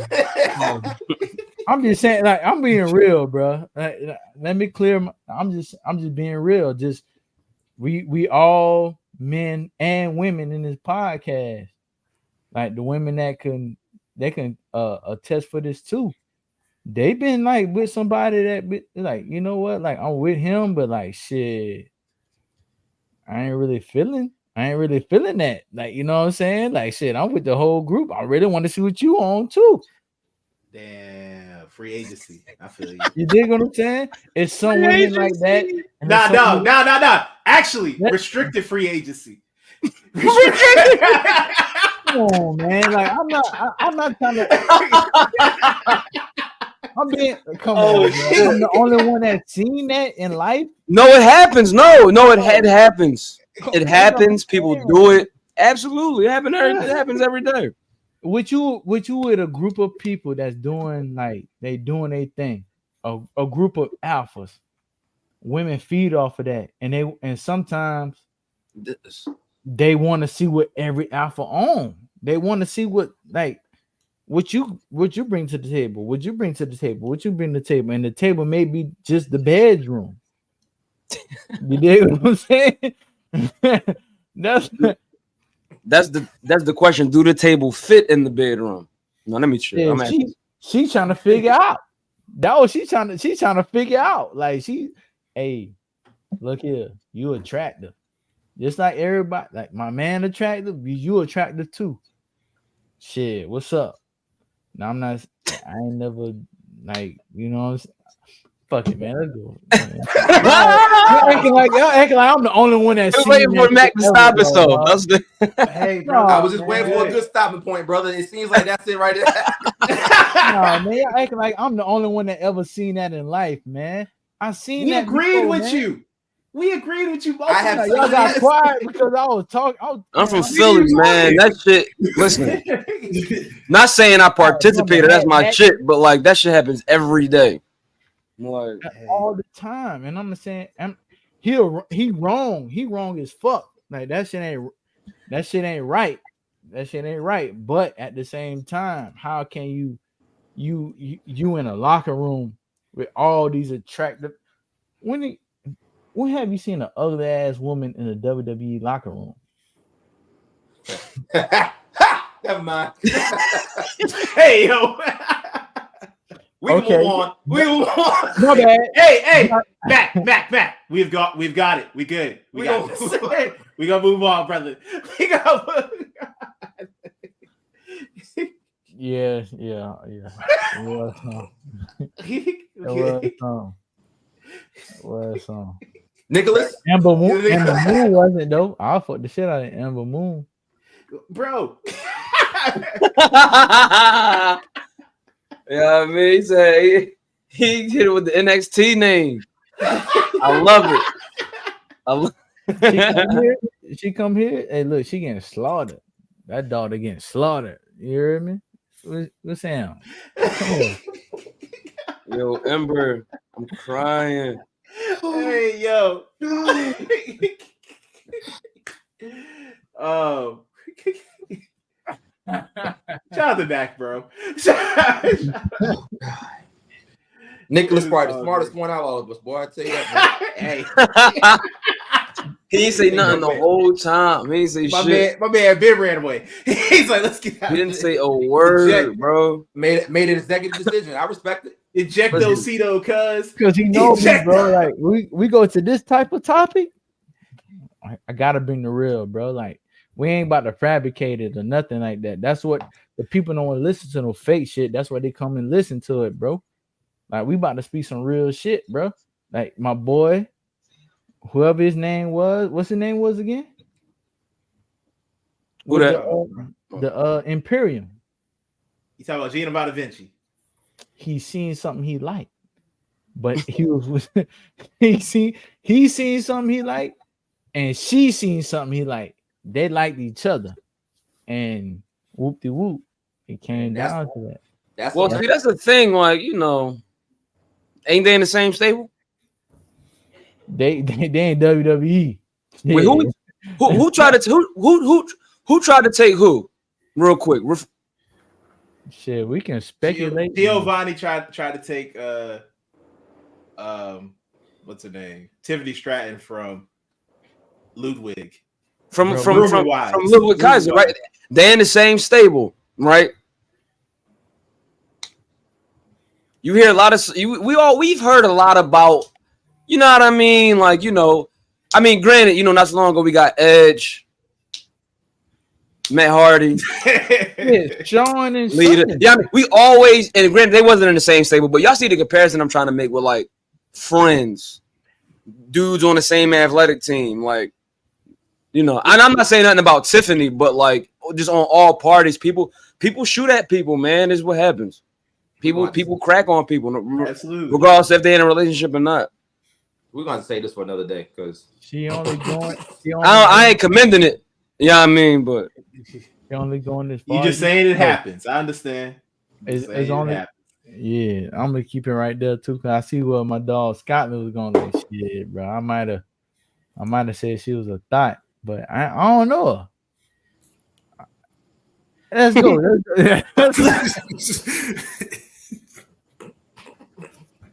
Roman Reigns. a whole family man. Oh man, Roman Yeah, Reigns. good guy. Good guy. yeah, Roman Reigns, man. He ain't do nothing, but he ain't say not a word that entire time. Just did nothing but throw hands and give people spears. He didn't say shit. And Oh, he said, words "Ooh, on the, wow!" statement. I take that back. That was the loudest one I ever heard. He said something with no mic. Know who else said some ooh ah?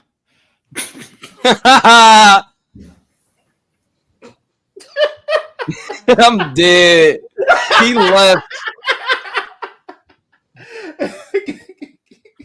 I'm just saying, no, bro. Hey man, Brother. but nah, We are gonna have to you come back realize to this conversation at a later date. We have to. you realize who wasn't there, right? Though, who wasn't there to help them?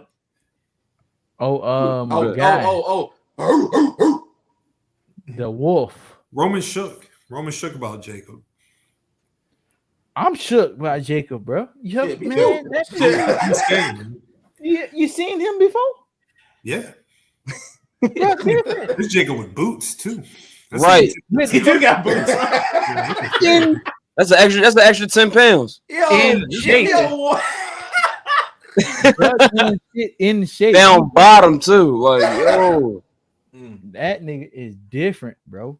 that's his new Yeah, nickname Jacob from in now on. boots. I'm Jacob crying. with the boots. Ming. Hey, look, man. That's what you remind me of. Solo, like, I gotta give my man props, man. Like, he sold everybody a dream. Yo. Yeah, he sold everybody a dream, man.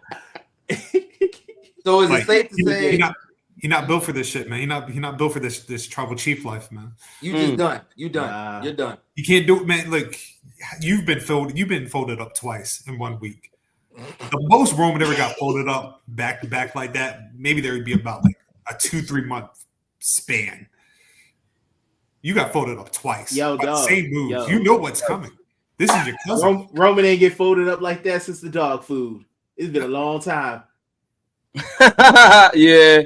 It's But been a long The time, dog bro. food was You gotta crazy. start off somewhere, right? And then you see Tama pick up the Ulafala. He looked at. Look, Yeah, my he man looked at turned it. into a old boy from The Mask.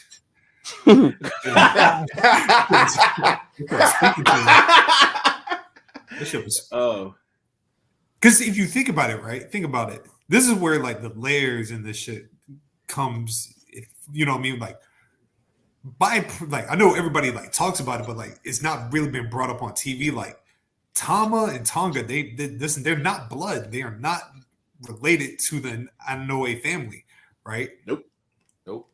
In a like a movie-esque like storyline, like the Tongans stealing the Ulafala.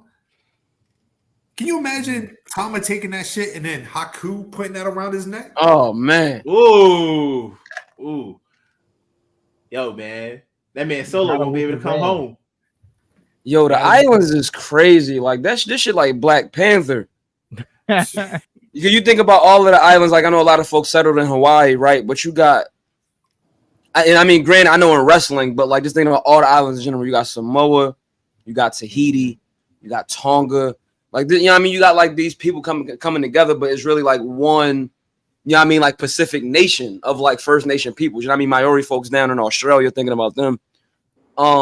But yeah, the Tonga thing is so dope though, because they're like, you know what I mean, like the next island that's like of relevance in WWF history, with Tama being not only the nephew of Haku but his adopted son, right? And so like that's a whole, yeah, I mean just the legacy in that, like that's his nephew, but he adopted him as his son. Like that's some, you know what I mean? And you see that a lot in Native cultures and shit like that, especially with Native Americans. But yeah, man, like I don't know, that would be hard, that would be crazy if they get that image. That'd be crazy. You know what I mean? Or are we More starting? crazy about that shit. When have you ever heard somebody like, we follow everybody, you know what I'm saying? We follow people on the Instagram and all that. When they ever say they're going to Samoa?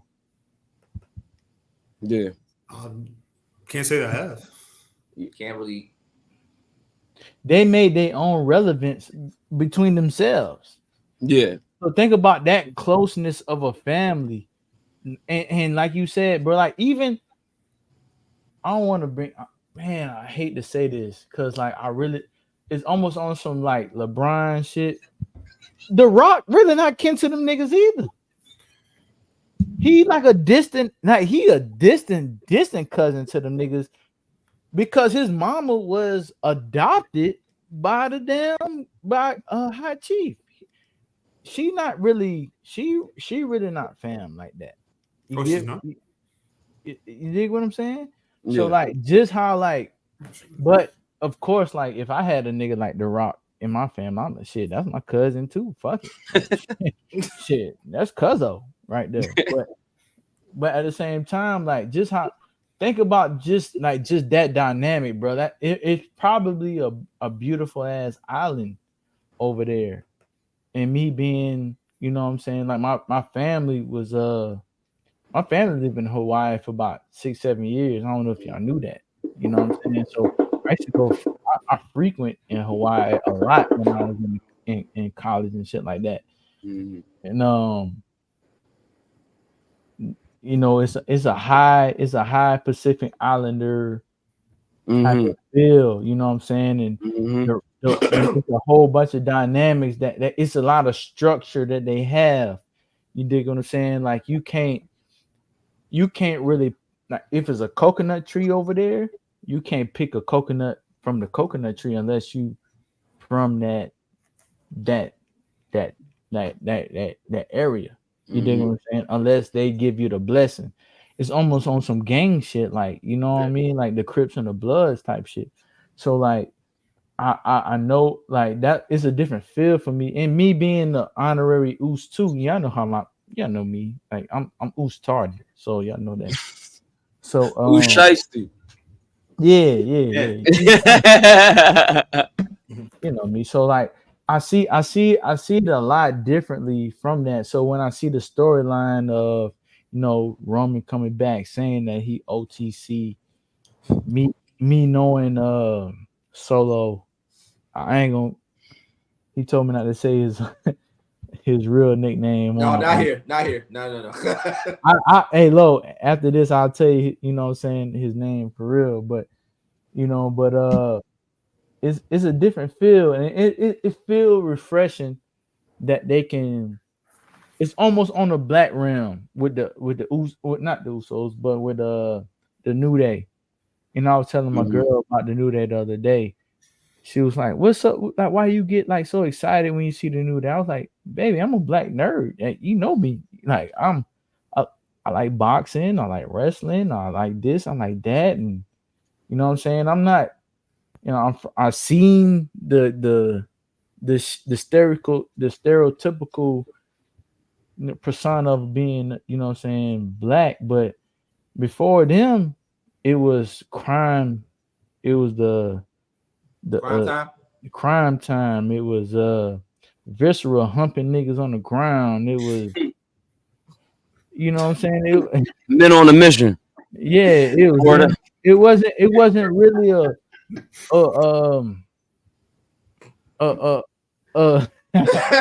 yeah, but no, and I got something after that, Matt. Go ahead. You just it wasn't really it wasn't really a direct representation of like who I am as a wrestler. And like with me being like who I am as a person, the people I like people that represent me and who I could directly correlate with.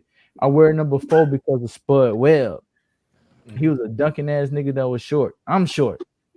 I dunked one time. I can't, you know what I'm saying? I probably can't dunk no more because I got bad knees. But so on and so forth. I ain't gonna, you know, go on for that. But being a black wrestling fan, seeing and understanding to the Pacific Island culture with the Fiji and the Pacific Islanders and the Samoas, the bloodline is the way they're doing it is definitely a good correlation with that for sure. The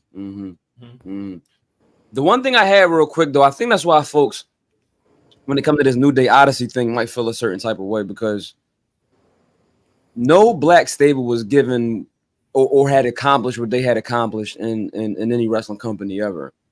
And so the New Day are kind of like a very special fraternity, right? And so we don't have like an abundance of black stables, right? So when we think about like other people coming into them, like anybody, you know, people was coming in and out of DX, right? People, you know, we got that relationship with different stables, and nobody blinks. I mean, we have conversations about them. We were just having a conversation about the Judgment Day, but I think that's why the New Day thing is. So it's kind of a split right now about the Odyssey thing and everything that's going on in the Big E, because like everybody loves Big E, right? And yeah, I mean everything that's currently going on with him, like he's still the New Day, like that's. But it's like we cherished him much more because no one had ever accomplished or been given the space that they've been given in wrestling, like no other black stable. So that's why we kind of like. So I think that's why that's taking place. But when it comes to like, you know, the bloodline and shit, even thinking back to that fucking PowerPoint presentation, you know what I mean, like. That's always been there. You know what I mean? Like I was even, and I'm gonna say this and shut up, but I really like when Jay was asked like leading up to WrestleMania, like it was like, you know, they was doing the shit with all the superstars, like what's your favorite WrestleMania moment? He was like, man, my favorite WrestleMania moment was when I see my whole family on WrestleMania 10. And I just like the way he put that shit. I was like, God damn, like yeah, talk that shit, bro. Now you're going into this Mania and his brother versus brother. So yeah, absolutely. You know what I mean? But that's how I think how that works out. Hard. Hey, switching over to AEW. Yeah. Obviously, nothing really been going on. We talked about AEW last week. I guess the two big things before we get to Nolo real quick. Is looking like the Lucha Bros is they coming home. They lucha out. Hey, look. That Gabby Douglas. I mean, that Gabby Douglas. Hey, look, little kids hitting the Cero Mero. Oh man, that shit about to do. I've been waiting, man. Like, it's gonna be a time, baby. Looks, it's like somebody said, like you about to see some generational phoning in from Penta. That shit might be. Penta might give you a good 2 months before Penta like. Hey, we going to the greatest hits. But the reason why I bring up the reason why I bring up the Lucha Bros, and I just saw a report that just came in about Daniel Garcia has still not signed with re-signed with AEW. And so like, you know, Daniel obviously been pondering between AEW and WWE.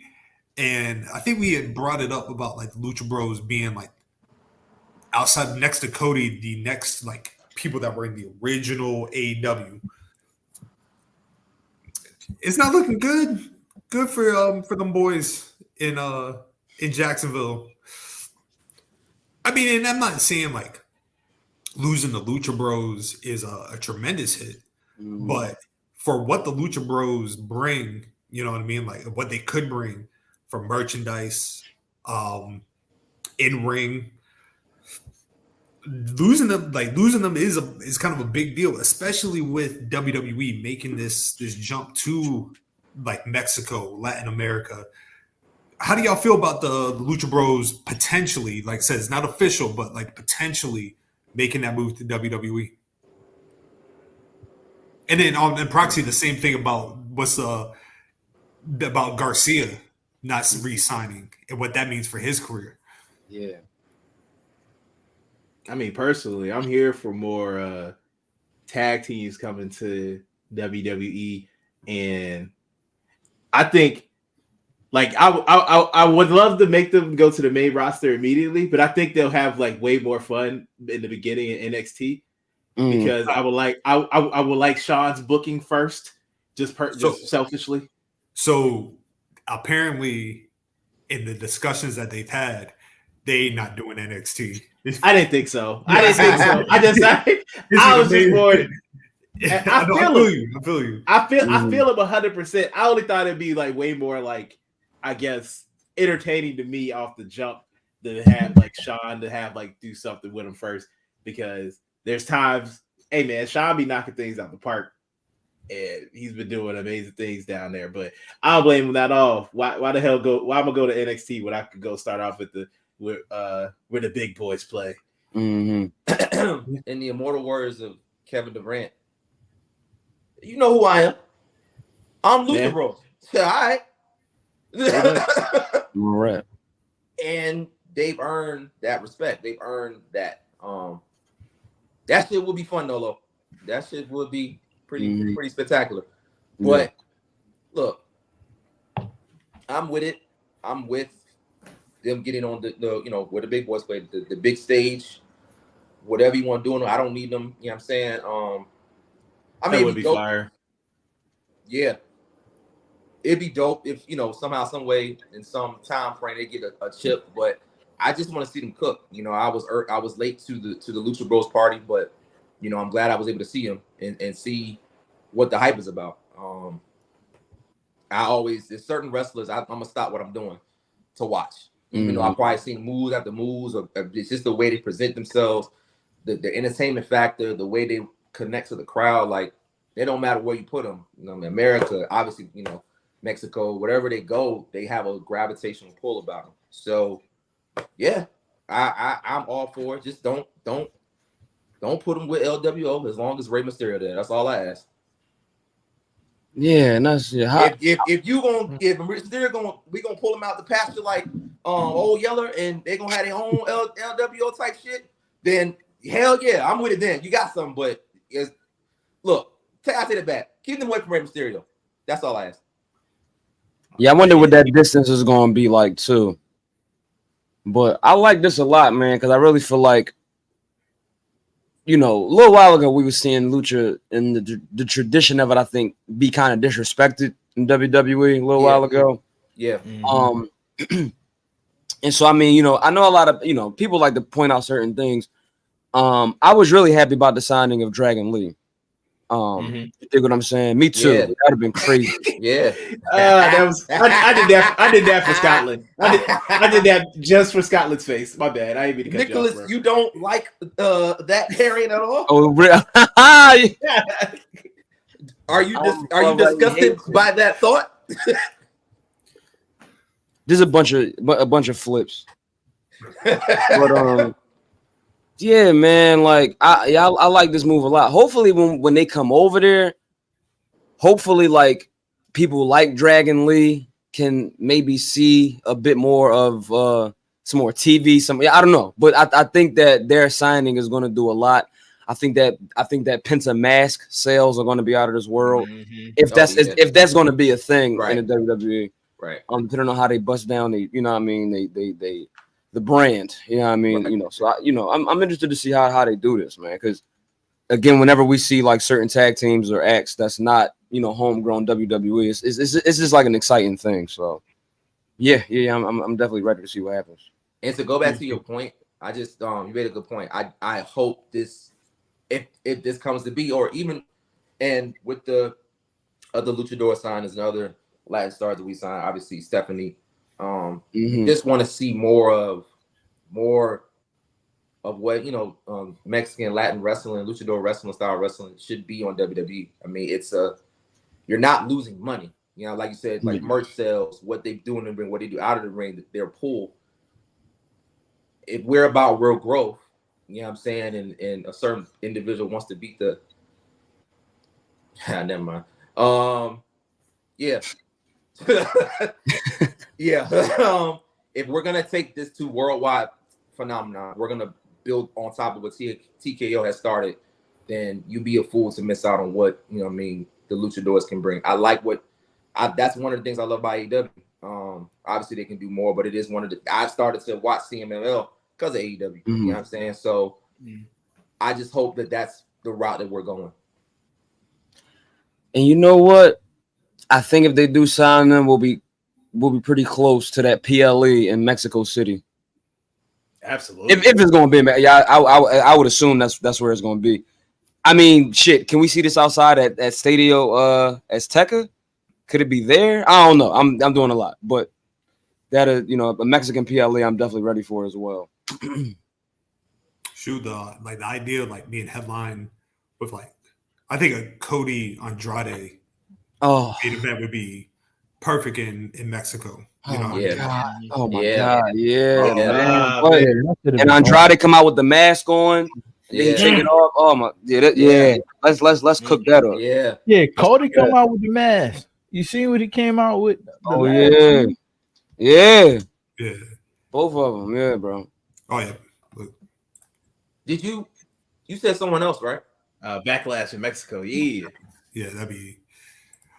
He said yeah, Daniel yeah. Garcia. Daniel Garcia Garcia, was the okay. other one. Yeah. Yeah. It'll probably be indoor because it's stadio. That's a lot. That's a mania in Mexico. That's 83,000. Yeah. That shit was shoot. Yeah, It was that's a selling too. fact. But Yeah. like I was saying about Garcia, because I was talking about Garcia being Yeah. to me, the first, if like they lose Daniel Garcia, I said to Nolo earlier about how I feel like that's the first major fumble that AEW has ever had, just from building the future up. And like where you see Daniel Garcia, the crowd reactions, and you can count multiple times how many times they have not pulled the trigger on Daniel Garcia.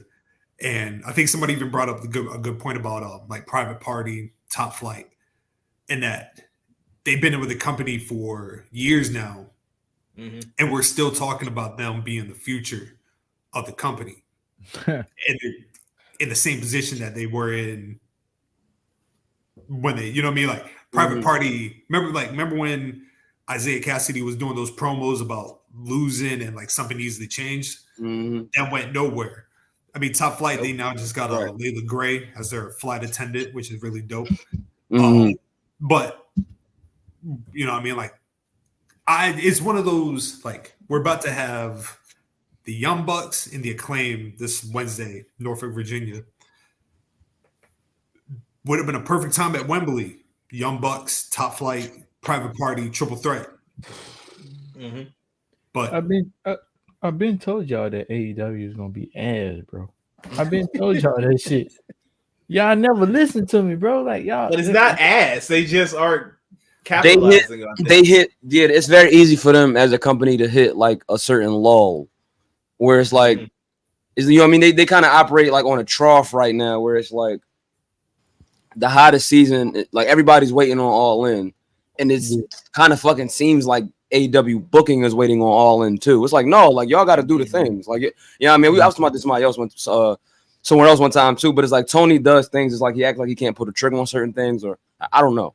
But yeah, they just baby. Yeah, they just hit a stalemate every like 3 months. But the thing is that they wouldn't have to, because they have enough talent there to, again, Nicholas' point always keeps coming back around. You can easily be the greatest B option that we've ever had. You have more than enough talent to do it. And yet here we are still a couple years later saying the same thing. People that should have been, that was the future, still living in the future. We moving on. How does that make sense? Right. You got a women's division that's hotter than fish streets. And yet you're just starting to see the inklings of that. But that should have been happened. Yeah. Right. Shout out to Mercedes. You know what I mean? I'm pretty sure her word is heavy in there. Finally, we get to see Mercedes and Sheeta, and you could have said it could have been happened, whatever the case may be. But these are the matches. These are the things that we're not asking for the world. We're just asking you to give a good ass product. And it's frustrating because it's not ass, but you do ass decisions. And then we sit here. You wonder why we say the things that we say. We're not trying to destroy the company. These are facts. I mean, honestly, their women's division, the thing they've gotten right over these last few months, their women's division has been fire. The Tony Storm, Mariah May is to me, their best feud of the year. Yeah, absolutely. Yeah. But does that move the needle for for casuals? So you look at it from if you look at it like literally a year from last year's All In to where we're at today. And to me, in my eyes, I feel like AEW is the coldest it's been. And I don't think I'm not putting that in the negative category yet, because every company goes through it. You know what I mean? Like I keep saying, like people forget WWE at one point was doing shows at a high school gym. You know what I mean? Like 4 years prior to their biggest year. You know what I mean? So could they bounce back? Absolutely. No question. Are they doing anything that's, like you said, like get into a casual eye. I can't say they are. You know what I mean? Like from my perspective, like they not doing. I genuinely believe them losing CM Punk slowed a lot of shit down for them. You know what I mean? I think that's not even a debate. You know what I mean? Like Punk brought them the most odds. Without Punk, they had plenty of time to put people in position to fill that slot. You know what I mean? Like you have the talent, you got the Swerve, you got Hangman, you got Okada. You know what I mean? Like you got guys that could be mainstream appeal, but in my opinion, like you got to scale back a little bit. The reason why I say like the Daniel Garcia thing is a fumble is just because we shouldn't even be having this conversation about Daniel Garcia. You know what I mean? Or Daniel Garcia shouldn't even be at a point where he's thinking about going somewhere else. You know what I mean? Like, think about it. He's 26, 27 years old. He's not even a young man. Young. He's about to reach that prime in his career, right? So he has the most pivotal decision to make. Do you stay and have faith that AEW will push you to where you need to be? He has a ready-made feud if he does go back. You know what I mean? Like if he returns at Wembley, that's going to be the pop of the night without question because people love Daniel Garcia. Or do you take the chance and go to WWE and see what your luck is there? Because Daniel Garcia starting out in NXT, that shit is money in itself right there. So it's two things that I say why he will want to go over there. One is Turkey Al-Sheikh. Y'all heard of him? The promoter. Yeah, that nigga is putting money everywhere. One of the places is WWE, and he used WWE to promote the Terrence Crawford fight, and that's maybe another conversation. And he lost like $10 million on that, but he's willing to lose that money because he just want to put the best promotion out there, like regardless of it of what happens.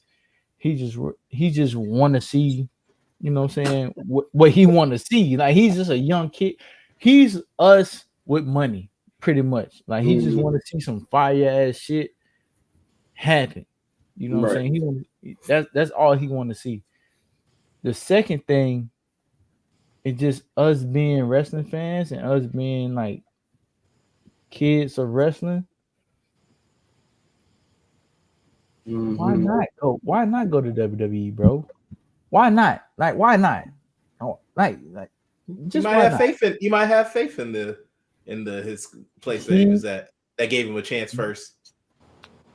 My God, he may have, but it's the fucking the way that we see it now is not the way that he see it.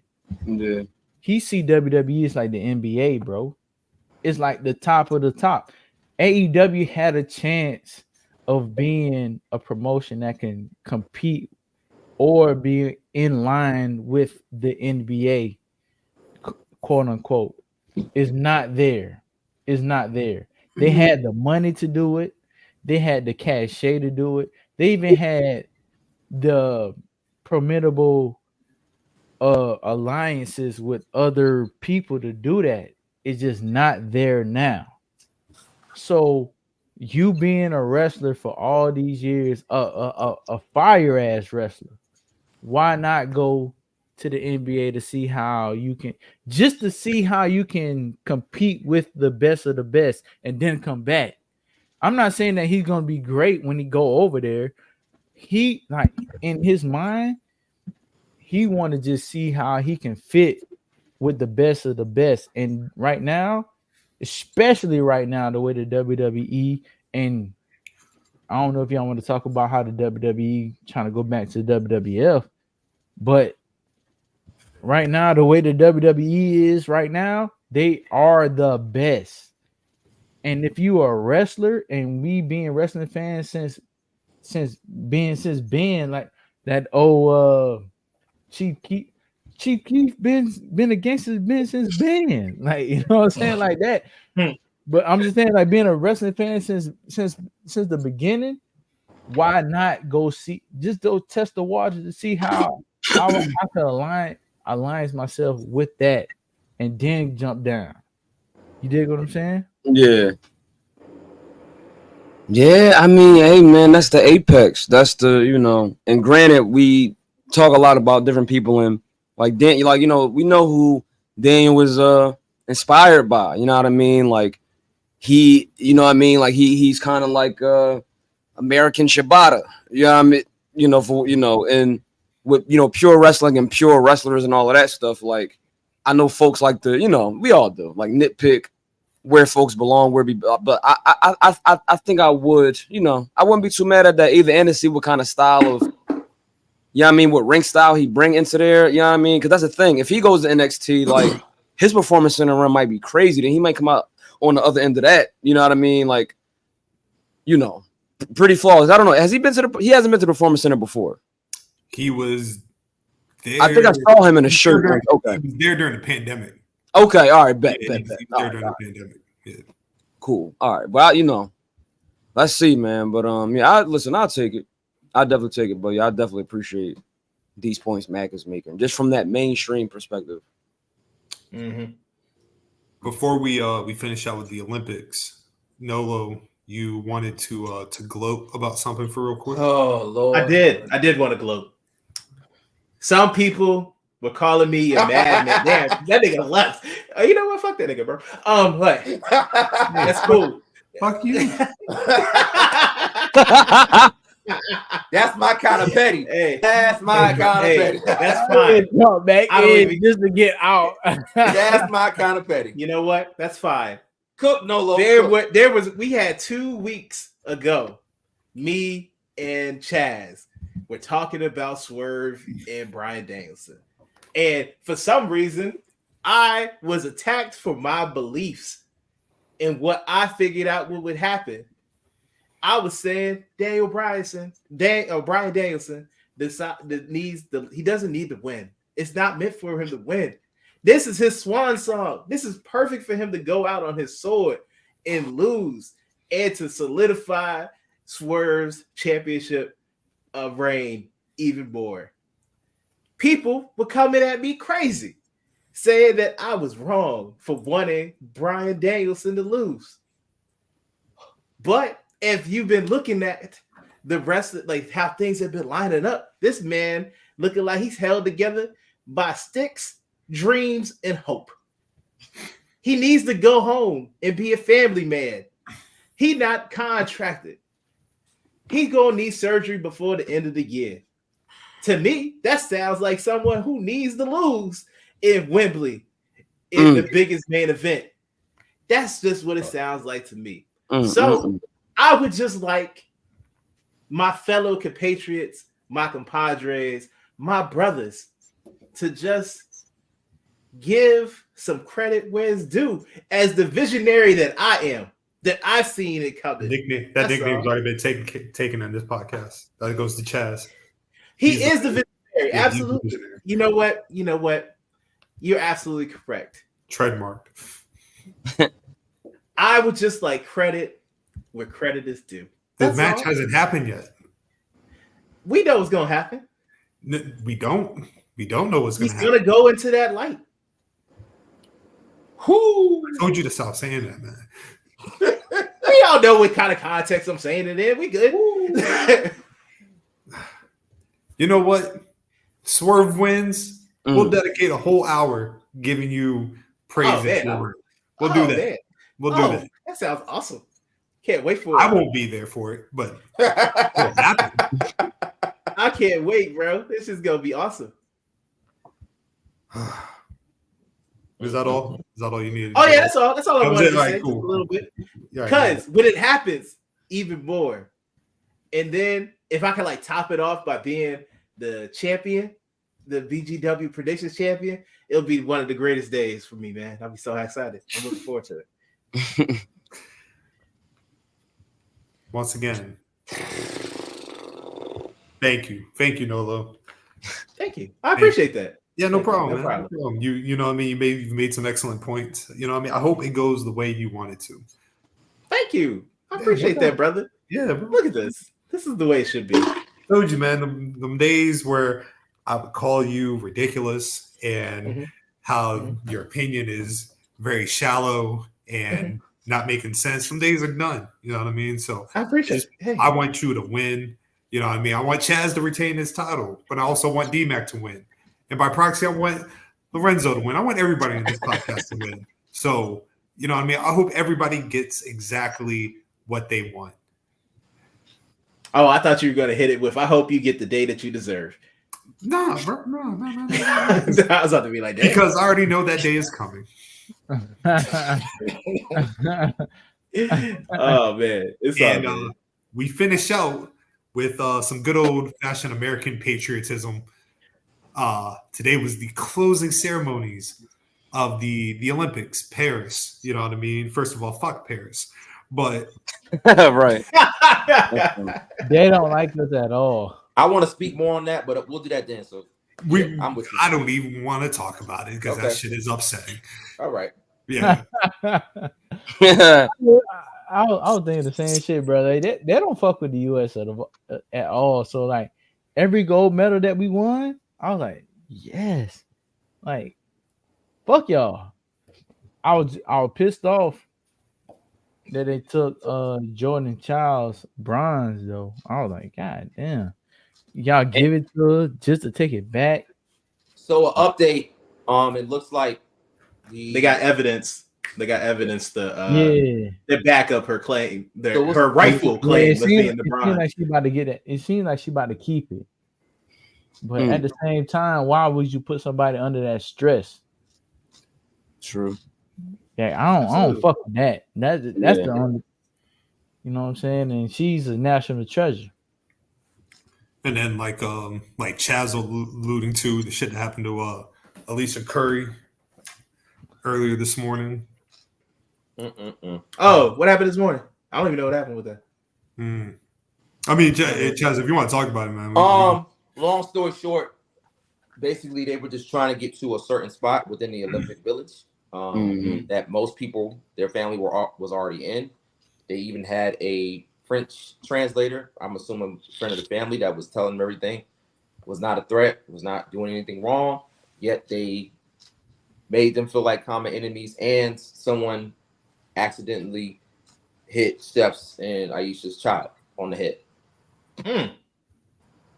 So damn, that's that. I mean, it got resolved. Nothing happened. They got through, but she ended up crying as well. So it's just unfortunate because they never should have been put in that situation. But it just goes to show that racism never takes a day off, especially us. So yeah, bro, they won't even let us warm up for the 100-meter race. Yeah, a few of them, yeah. But they need to investigate that. They need to look into that. The IOC. Yeah, because like we could have left with a lot. Like even though we 30. No, we dominated track and field. Yeah, we like 35 medals above the competition. Far as like I think it was like us and China, and I think today with the women's women the basketball gold medal, we tied with China as far as gold medals, but as far as like overall, we was dominating the competition as far as medals. But it wouldn't even been like a discussion if they would have just been on some like, look here, we all in the Olympic Village. Why do I have to walk all the way around to just warm up for the 100-meter race? Because they didn't do it with everybody. They did it with Sha'Carri and another Jamaican runner, woman. I don't know the name. Forgive me, but she was Shelly Ann, won't it? Thank you, Shelly Ann. Yeah, she was one of the ones that was going to give. She just dropped out completely. She was like, "Man, fuck y'all." Yeah, and then what happened was she jumped out completely because she ended up spraining her leg doing a warm up at a place that she never did it before. And I mean, y'all know, even you play sports or not, but y'all know when you have a routine, you keep doing it so that you get ready for the race. You do something outside of your routine, it can fuck hella shit up. So it, for all the good, there were the reminders of, oh, okay, yeah, still nigga. You know what I'm saying? And that's why I couldn't really be full patriotic, not to diss it because the shit was funny. I loved it, but it was like, you know, we got to go back to the same shit. So let me just tamper that, but still enjoy. You know, because outside of that, the shit was great. And black people, we do what we do.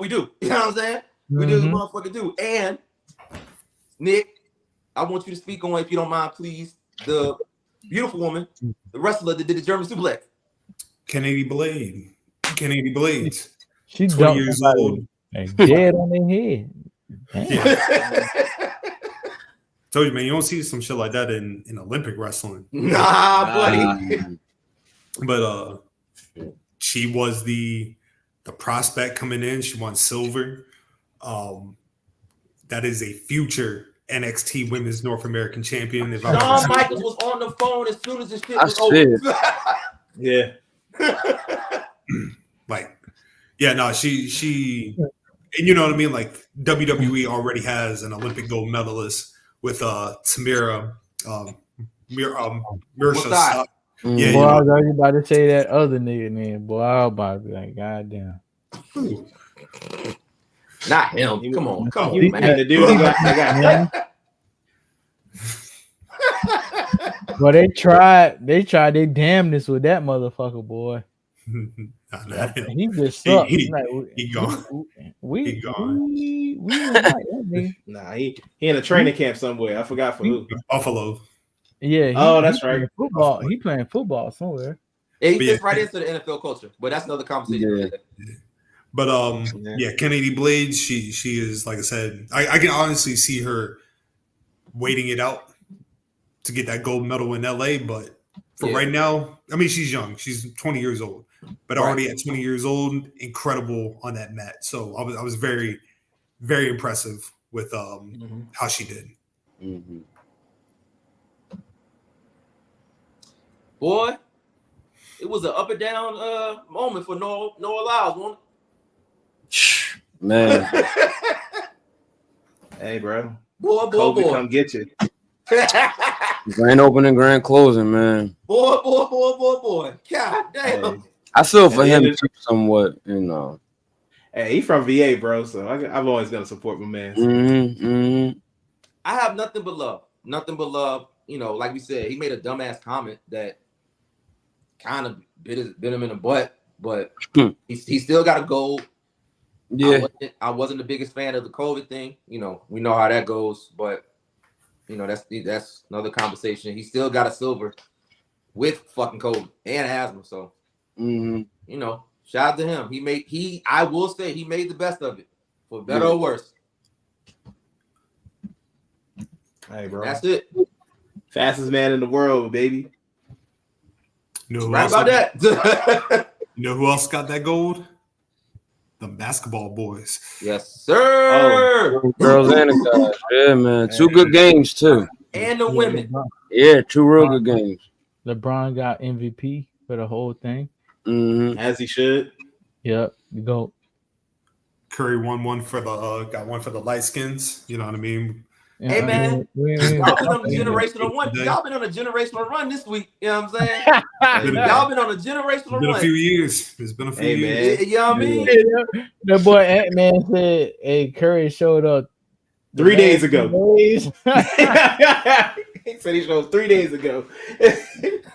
We don't know where he been at before then. Showed up.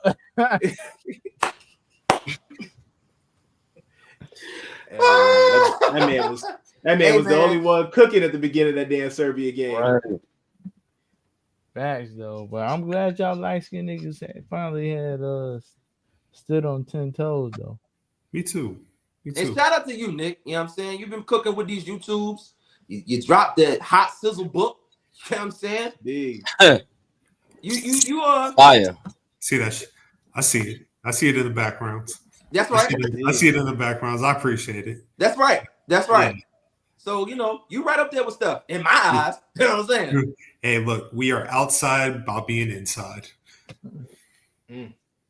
That's a bar. Yeah. Bar. Yeah, he a poet. We didn't even know it. You know what I mean? Yo, you look like you've tapped out, man. You ready to call it a night? All good, baby. We good. We straight. Yeah. I know my brothers. You know what I mean? Yeah, Hey, man, it's all I'm good, ready man. all night. Shit, we up here. Well, not all night, but not all night. Nah. 3:30 come early, baby. Yeah, no, we can. Oh yeah. Oh yeah, first shift. Yeah, we can put a stamp on it. You know what I mean? We really got nothing else to talk about.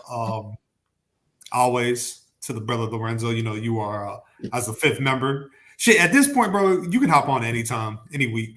You know, Yeah, we're gonna figure it out. We you know what I mean. You know, at this point, you don't even I appreciate have to it. I'm about to just give you the link. You just pop up when you want to.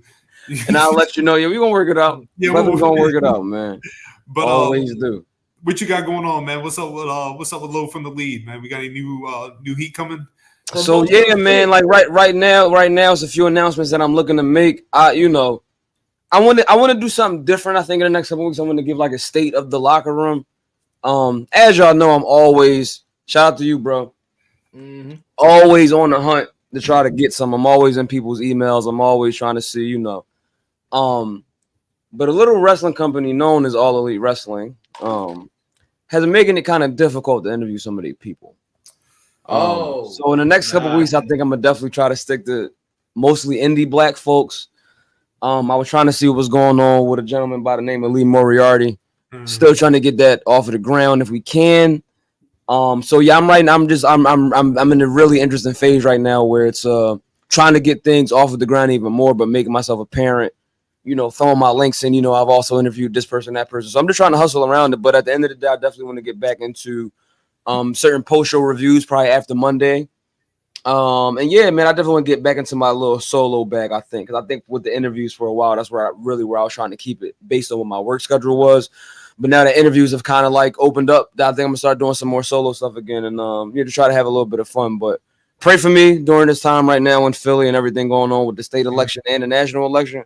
Because I'm pretty much working what feels like 14 hours a day. But yeah, man, everything is good. This was definitely good to do tonight. I definitely can go into the week feeling good, feeling positive. That I got some shit off of my brother. So I really appreciate y'all, man. Oh, you already know, man. You already know. Absolutely. And of course, you can find me, PoeticScotland, on X. You can find me on Scotland_Underwood on both Instagram and now YouTube. Hey, you can find me on LOfrmTHELEAF on Twitter, Instagram.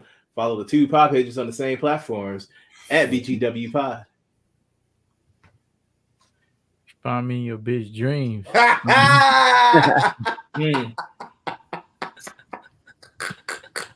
Yes, sir. Yes, we had that one in a while.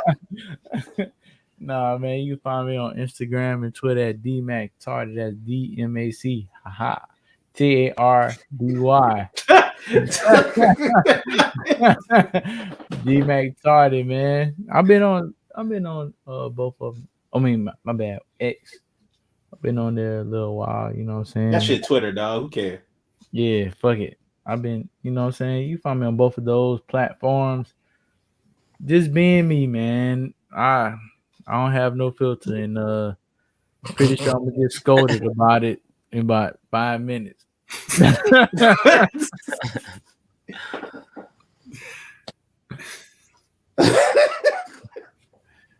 Probably. You can. No, it's gonna happen. It's bound to happen. Yeah. I'm about to stay in this room for a little minute.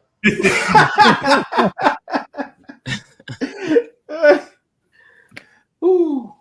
You can find me on X, my man Zoe. You can find me on IG Chaz OB, and you can also find my YouTube to support more of the other videos that I've done on Just Zoe Bailey. And shout out to, first and foremost, shout out to me because I created a fire ass fucking. I'm playing. Oh, Nah, nigga, celebrate yourself. Oh, okay. Yeah, Wait. Hold on. Celebrate yourself. What you mean? Shout out to me. You know what I'm saying? Shout out to that nigga.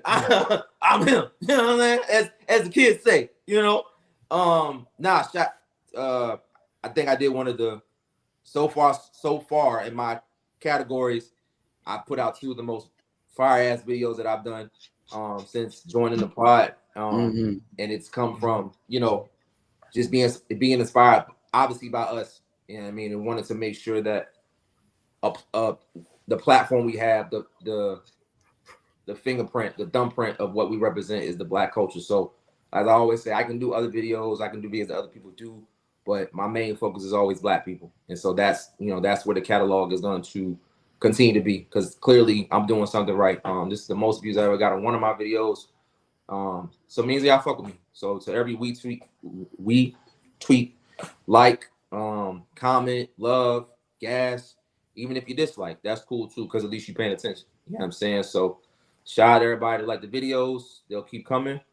And shout out to us, because ain't nobody like us. And that's on that, bitch. Top notch. Nolo, real quick, you said we have a guest next week, correct? Oh yeah, Mr. Black from the Jobber Tears podcast will be. That's gonna be a good one. Yeah, he will be promoting Jobber Slam. That is in 2 weeks, on 2 weeks from today. So that's gonna be a good one. Looking forward to that. And also, just a quick shout out to the boys for the Ringside Club. I believe this Thursday is their 100th episode. Hey, you know, Congrats, boys. Hey, Chad Law, Boogie was good. guys. You know what I mean? Definitely will be tapping in with that. But unless we got anything else, gentlemen, anybody got anything on the dice? Shit, love who love you, man. Just reach out to everybody that you friends and family with. Hug them close, love them twice as much, man. I lost my one of my good friends this week, so it's been a tough week, but yeah, he was a friend of the pod. He was a friend. Yeah, he was a good friend, a damn good friend to me. And so, like, after the pod, he'll hit me up. You know what I'm saying? Like, now I know I ain't gonna get that text or message from him. But yesterday we celebrated his life, and we did it in a major way. So just love who love you. Yeah. Hold them close. Hold them close. Absolutely. Love to you, man. Love to you, Mac. Definitely my Love, condolences Mac. with the loss. Always, brother. Absolutely. Condolences, brother. Mm-hmm. Yes, sir. Yes, sir. My bad. I ain't. He probably laughing at me right now. Like, man, what soft ass nigga. But that was my dog, man. He was my platoon sergeant in the military. He was a good friend of mine. But you know what I'm saying? It's life, you know what I'm saying? He was a very lightful person. Like, he was big as shit, but ain't nothing light about him. You know what I'm saying? Like, he, you know what I mean? So it's nothing to be sad about, but just, you know what I'm saying? Just love the people around you. Hold them close. That's all I'm gonna say. Absolutely. For sure. For shit, sure. Without question. So until next time, everybody, we are out. Peace out to my world. And at the end of the day gotta end. Yeah. Love y'all.